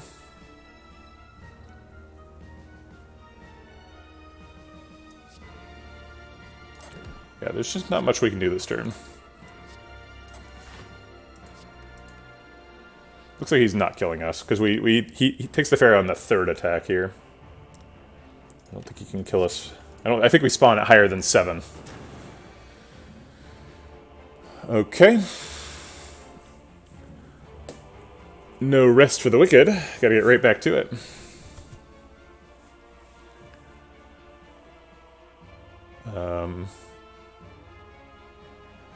I want to spend 7 energy, so I'll bullet time. Why did you say leg? Were you worried that I was not going to play leg sweep that turn?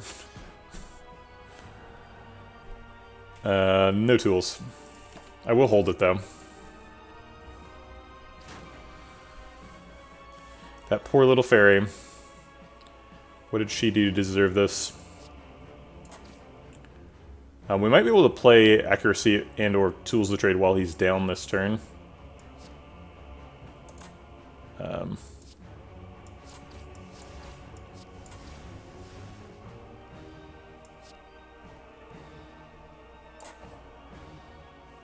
Yep. Cool. Alright, so he's down, so he's not paying attention. We can play some powers real quick. Hold on to the backflip.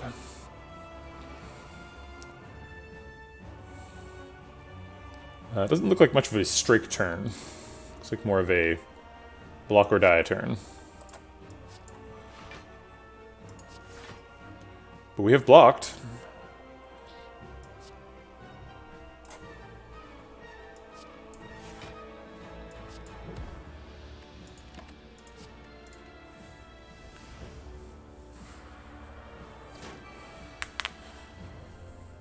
Yeah, this is where we start running into trouble. We didn't save our... We didn't do the strength trick, and we didn't save either strength debuff for the second phase. So it's going to be tricky here to survive. We might be able to get it, though. We certainly do a lot of damage. Alright, we're going to play Survivor last. Oh, that means we're not playing Unload, huh? I guess we'll just discard a Shiv.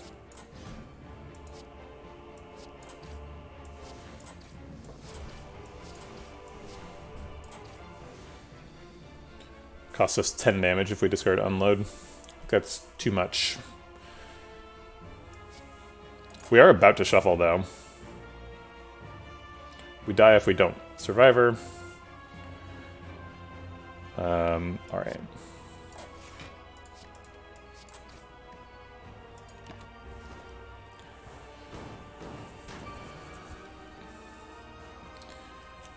Alright, we've got Finisher and Bullet Time. It's a promising start. Acrobatics as well.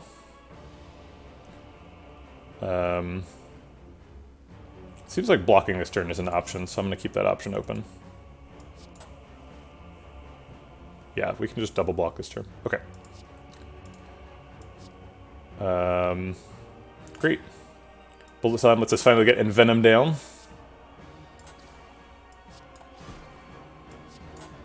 Maybe this would have been lethal if I'd kept this strike.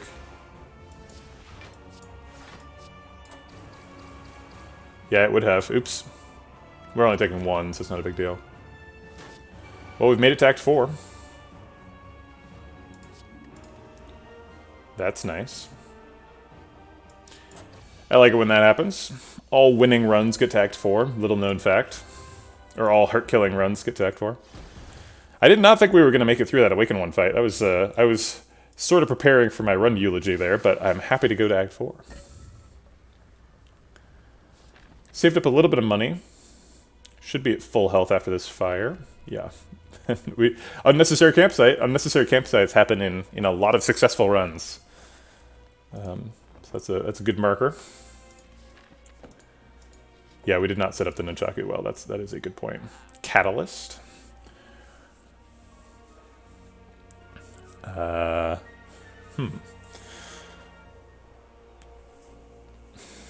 Catalyst is certainly a good card. We have marbles as well for really jumping onto people on turn 1. Also helps remove artifact charges from the Spire elites. We could get some extra strength in the Spire elites fight as well with Sling of Courage. I mean, we can't do both of those, but we could do either of them. Mind Blast is plus on it. Would do like 40 damage on turn 1. It's a lot of damage. Entropic Brew is pretty busted because we have 4 potion slots.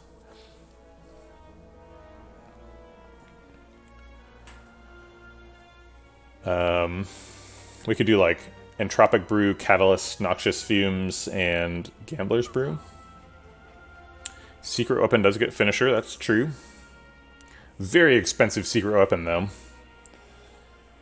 I guess probably no on Catalyst, right? It's not a Catalyst deck. How much poison are we really going to get from 1 Noxious Fumes and 1 Envenom? I guess best case scenario, it's like 30. 1 energy deal 30 damage is nothing to sneeze at. But if we wanted that, we would just buy Mind Blast, right? That one's at least guaranteed. Ooh, good point, Moribund. Just never play a Shiv and get bigger and bigger Mind Blasts. I like it.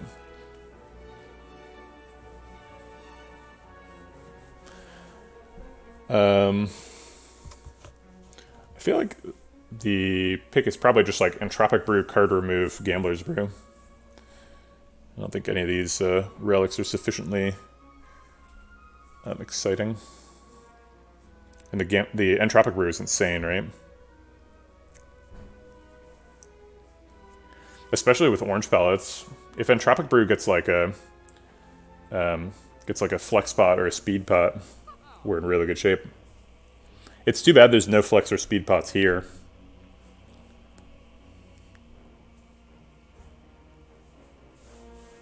We actually can't afford that line that I outlined. Entropic Brew, Gambler's Brew, card removes too much. Yeah, too bad there's no waffle. We could really use that waffle. If we had more max HP, we would have healed like 100 here. We hit like Eternal Feather and Meal Ticket. So we like tried to heal like way over our max HP. We had to rest at this campsite too because of the Fusion Hammer. We literally wasted like 40 healing in the last 2 floors. We should have taken more damage to Awaken 1. Actually, we couldn't. We were at like 8, right?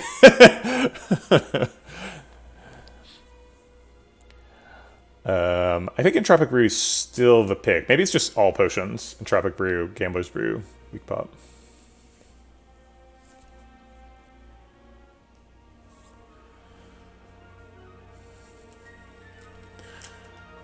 I kind of wish there was like a acrobatics at this shop.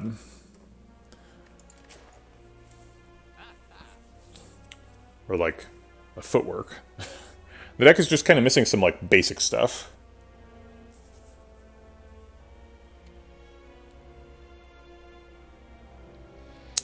Labs doesn't think we can kill Heart. Labs, what if on turn 1 we drank an Entropic Brew, got 2 flex pots, 2 speed pots, and top decked accuracy? What would you think then?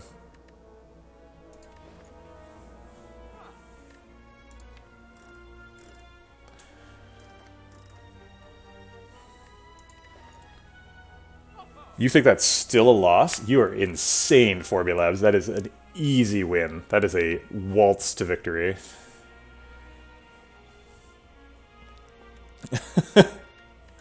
There's absolutely we can kill the heart. I mean, I guess it's you could still probably die somehow, right? You could like top deck 5 statuses on turn 2, but like very difficult to lose from that position.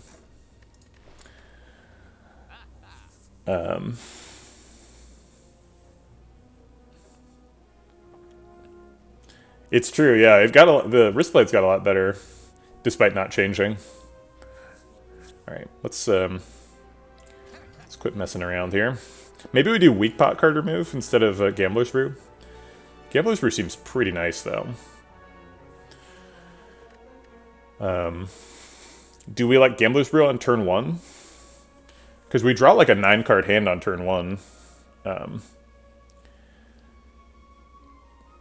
And turning that into a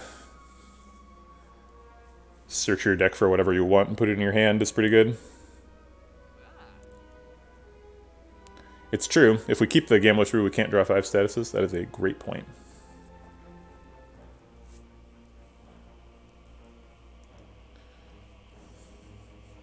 Part of the problem with all potions is, like, if I try to hold the Gambler's Brew for turn 2, that means I'm not playing a Tropic Brew on turn 1, right?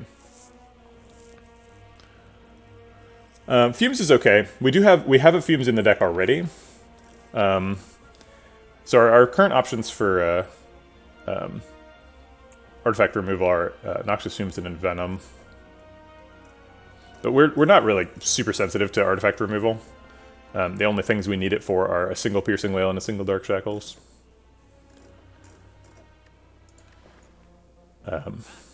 We could pick it with Catalyst. I'm not like tremendously against that line.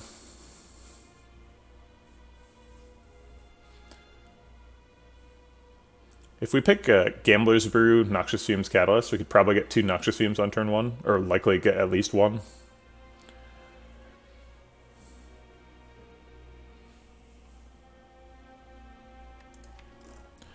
Let's do the Gambler's Brew. Something very, very, we're likely to get a bad draw, right? It's very likely.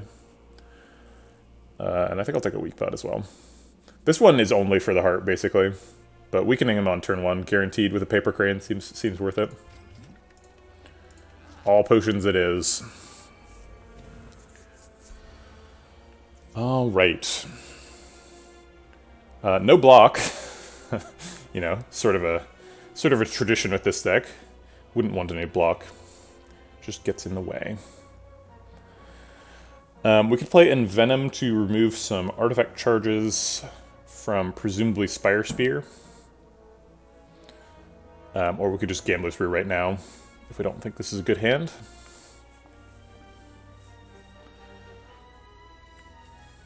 Envenom is expensive, would leave us with 2 energy. It's not easy for us to proc Nunchaku this turn. We have 3, 4, 5, 6, 7 attacks, so we'd have to draw an extra one to proc it.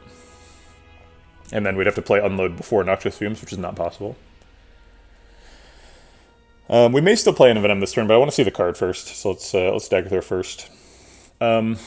Should we... Who's our target?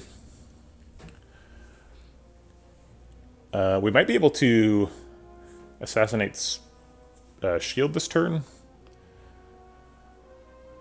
20 plus 27's 47, plus 2 is 22 is 69. Nice. Plus Unload is 88. Seems like no. Alright,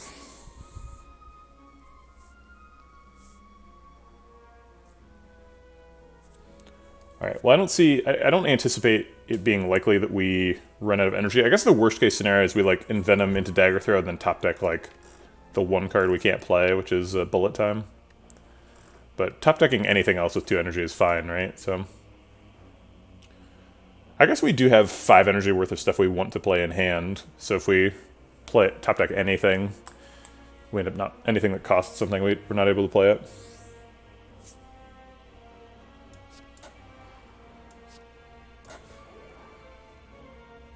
Piercing Well's pretty good. Okay, that probably makes us skip Fumes. Okay, so the plan now is to remove Spire Spear's artifact charges, and then Piercing Wail him, so we'll need to do 2 attacks on him. Those are going to be shivs. Actually, we have to use Unload after Piercing Wail. So we're going to put 1 shiv... Oh, wait. This is really awkward. Oh, wait, no, we can turn around after we Piercing Wail, right? Because he'll still hit us for 0. Because 0 plus 50% is 0. So we'll just kill his artifact charges now. And we'll use Piercing Wail to remove 1 of his artifact charges too, so that we get extra poison. Okay. And I'll put the rest on the shield. Alright, it's a pretty good turn 1.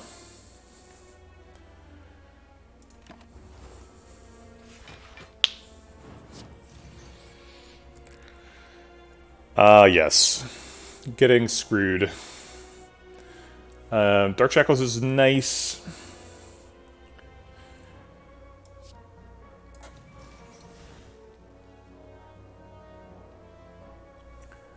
Currently taking 22 plus 8 is 30 damage. We do heal for 2. But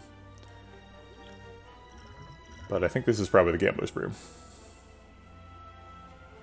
I'll go ahead and Cloak and Dagger and then Gambler's Brew, because it gets extra block.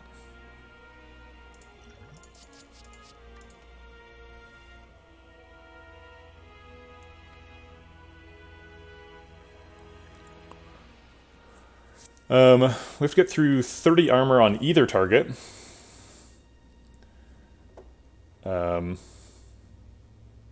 think I'll use Fire Pot to turn back around, and I'll put all the damage into shield.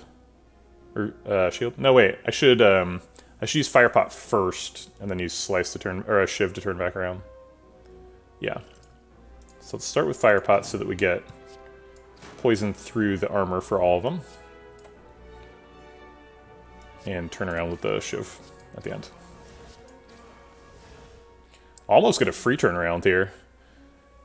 This does 10 damage, so we're off by just a bit.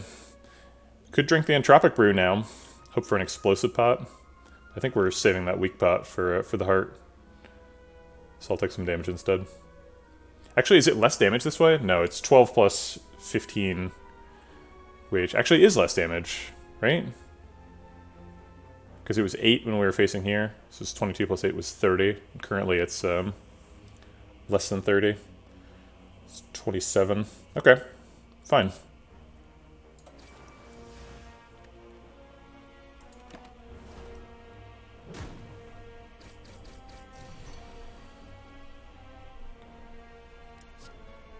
Alright. Strike kills shield, and then neutralize is useful. We don't get a free turnaround because of the poison kill. That's okay, we don't need it.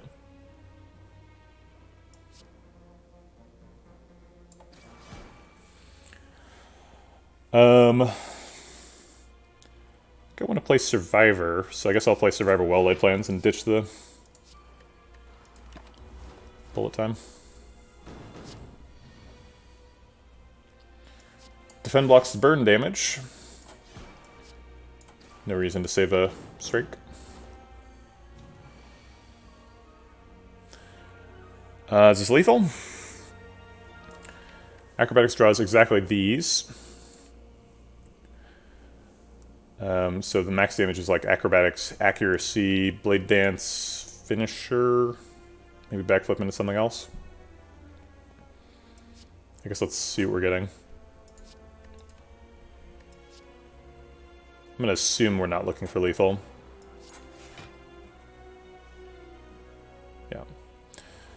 Yeah. Leg Sweep versus Survivor Defend. Survivor Defend blocks for 17.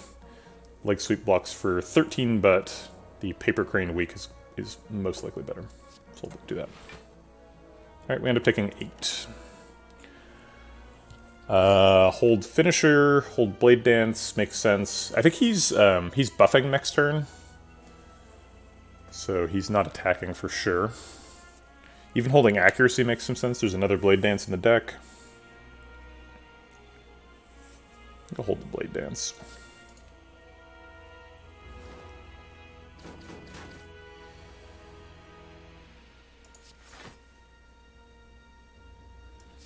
Alright, and now we get to hold the bullet time. Oh wait, that costs us playing Unload, which we probably want to play.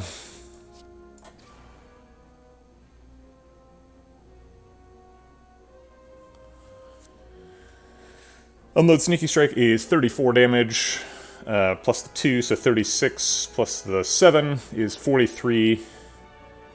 So he ends up taking 8 the following turn for 51 total, so we'd have to find 4 damage next turn.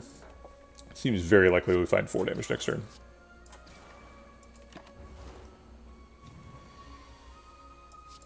Okay. Let's set up Nunchaku for the heart, which we can't do.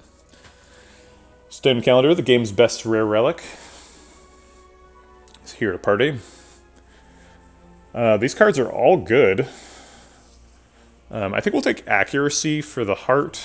We want our shivs to be really efficient, and the heart is one of the most important fights in the game to be able to purge debuffs with orange pellets, so having an extra power for that is okay. Let's give it a shot.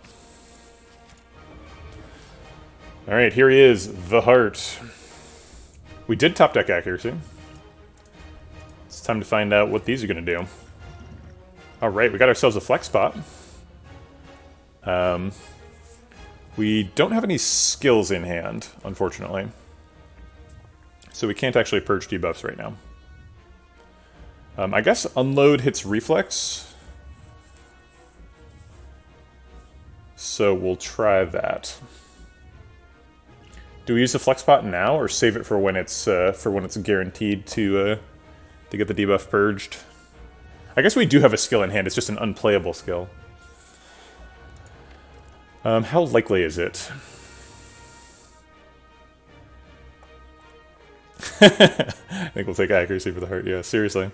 So 3, 4, 5, 6, 7, 8, 9, 10, 11, 12. 14 theoretically playable skills we could draw. However, 2 of them I would like to save, the Dark Shackles and the Piercing Wail. And it's 13 out of 29, so not super good odds. So I don't think we're going to flex spot before we unload. Let's go ahead and get the accuracy down, because we're definitely doing that. And then, do we take 2 developed Noxious Fumes?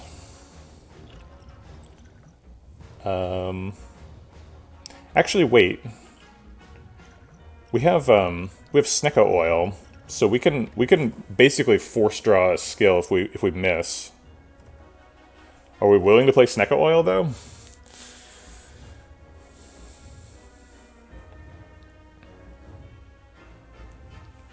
Snecko is pretty scary here. We'd have to like play all the shivs before we Sneckoed too, which is just a lot of self-damage.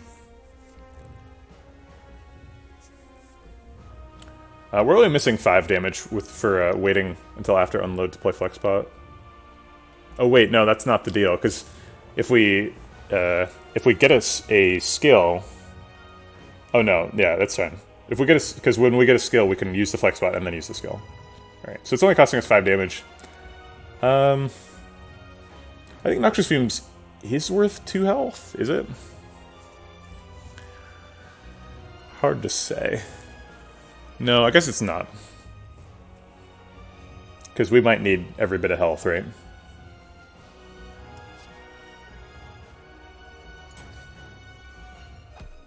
We did get a skill. Okay.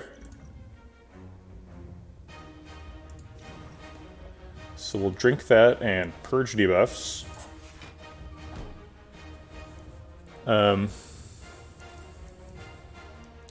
Yeah, no, we don't get confusion from this. Just randomizes the cost of them. And then, do we play Envenom in all the attacks? Seems like we take some damage return for doing that. There's a price to be paid. 18 times 3 is a heck of a lot of damage.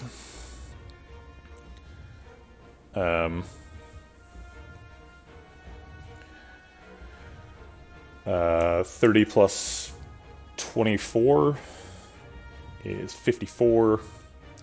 Plus these are hitting for 32. So 86 damage. If we end Venom, we get 5 poison along with it.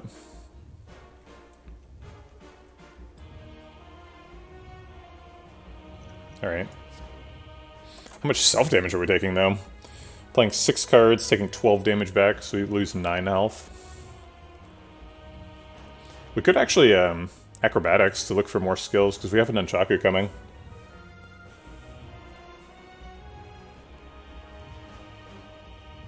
Alright, let's play Envenom and 1 Shiv, and then let's play acrobatics. So we're not missing a poison.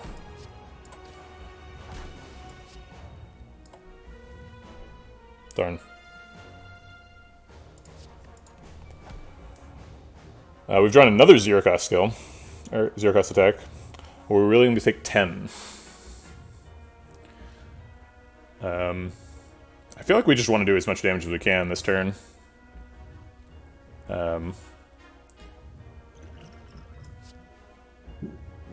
So I will take 10.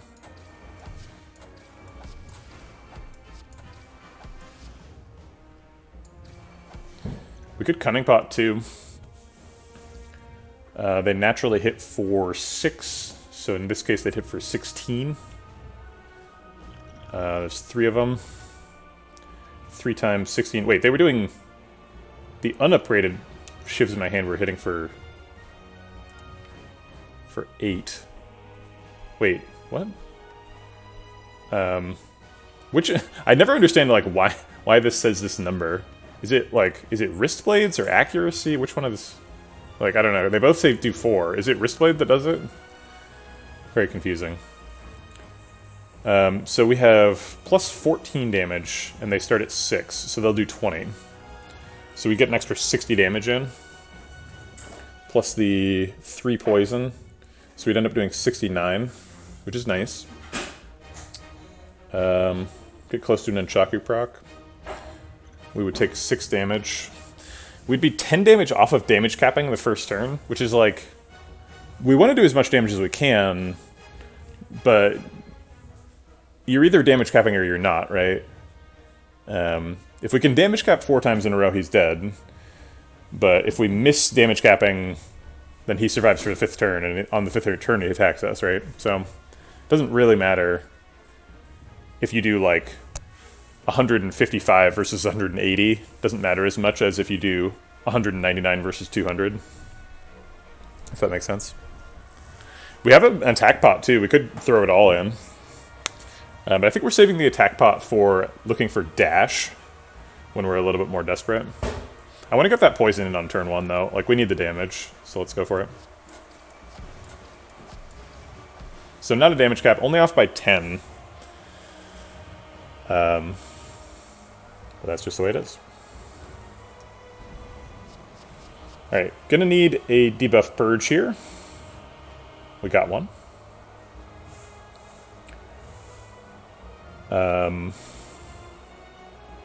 But we only have 5 block.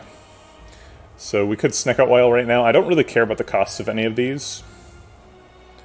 But if we... 4B... I warned somebody about this earlier. No early GGs.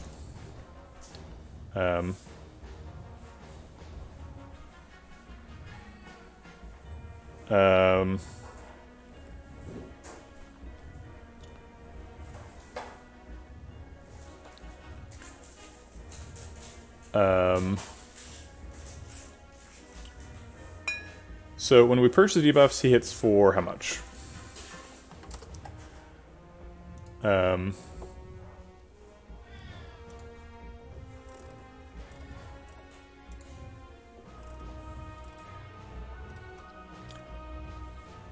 It's 45, but he's weak, so it's 34. Is that the way this works? Yeah, he loses... No, he loses 12, so it's 33? Sorry. 45 times 0.75 is 33. Yeah, so he should be hitting for 33 after we purge the vulnerable. Oh wait, that's not true. We multiply times 0.6 rather than 0.75. So it's 45 times 0.6 is 27. Is there a Slay the Spire vulnerable weakened damage calculator? Not that I'm aware of. Sounds nice. Alright, let's roll some dice. I believe in you, accuracy. Maybe we should play the accuracy before we roll the dice. Yeah, that seems like a sensible precaution. The power is the most constrained resource of the thing.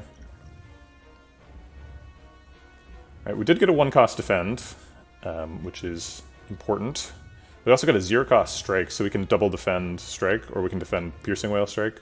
Probably want to save the piercing whale for a multi-attack. So I think double defend strike it is.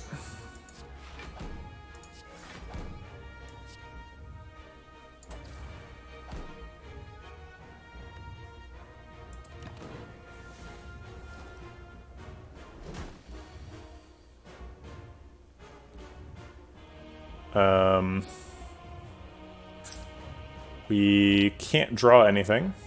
Alright, this attack pot better be good. That ain't it. Alright, that's it. Shoot. We have a bunch of strength. Riddle with Holes is strong, but not strong enough. 13 times 5.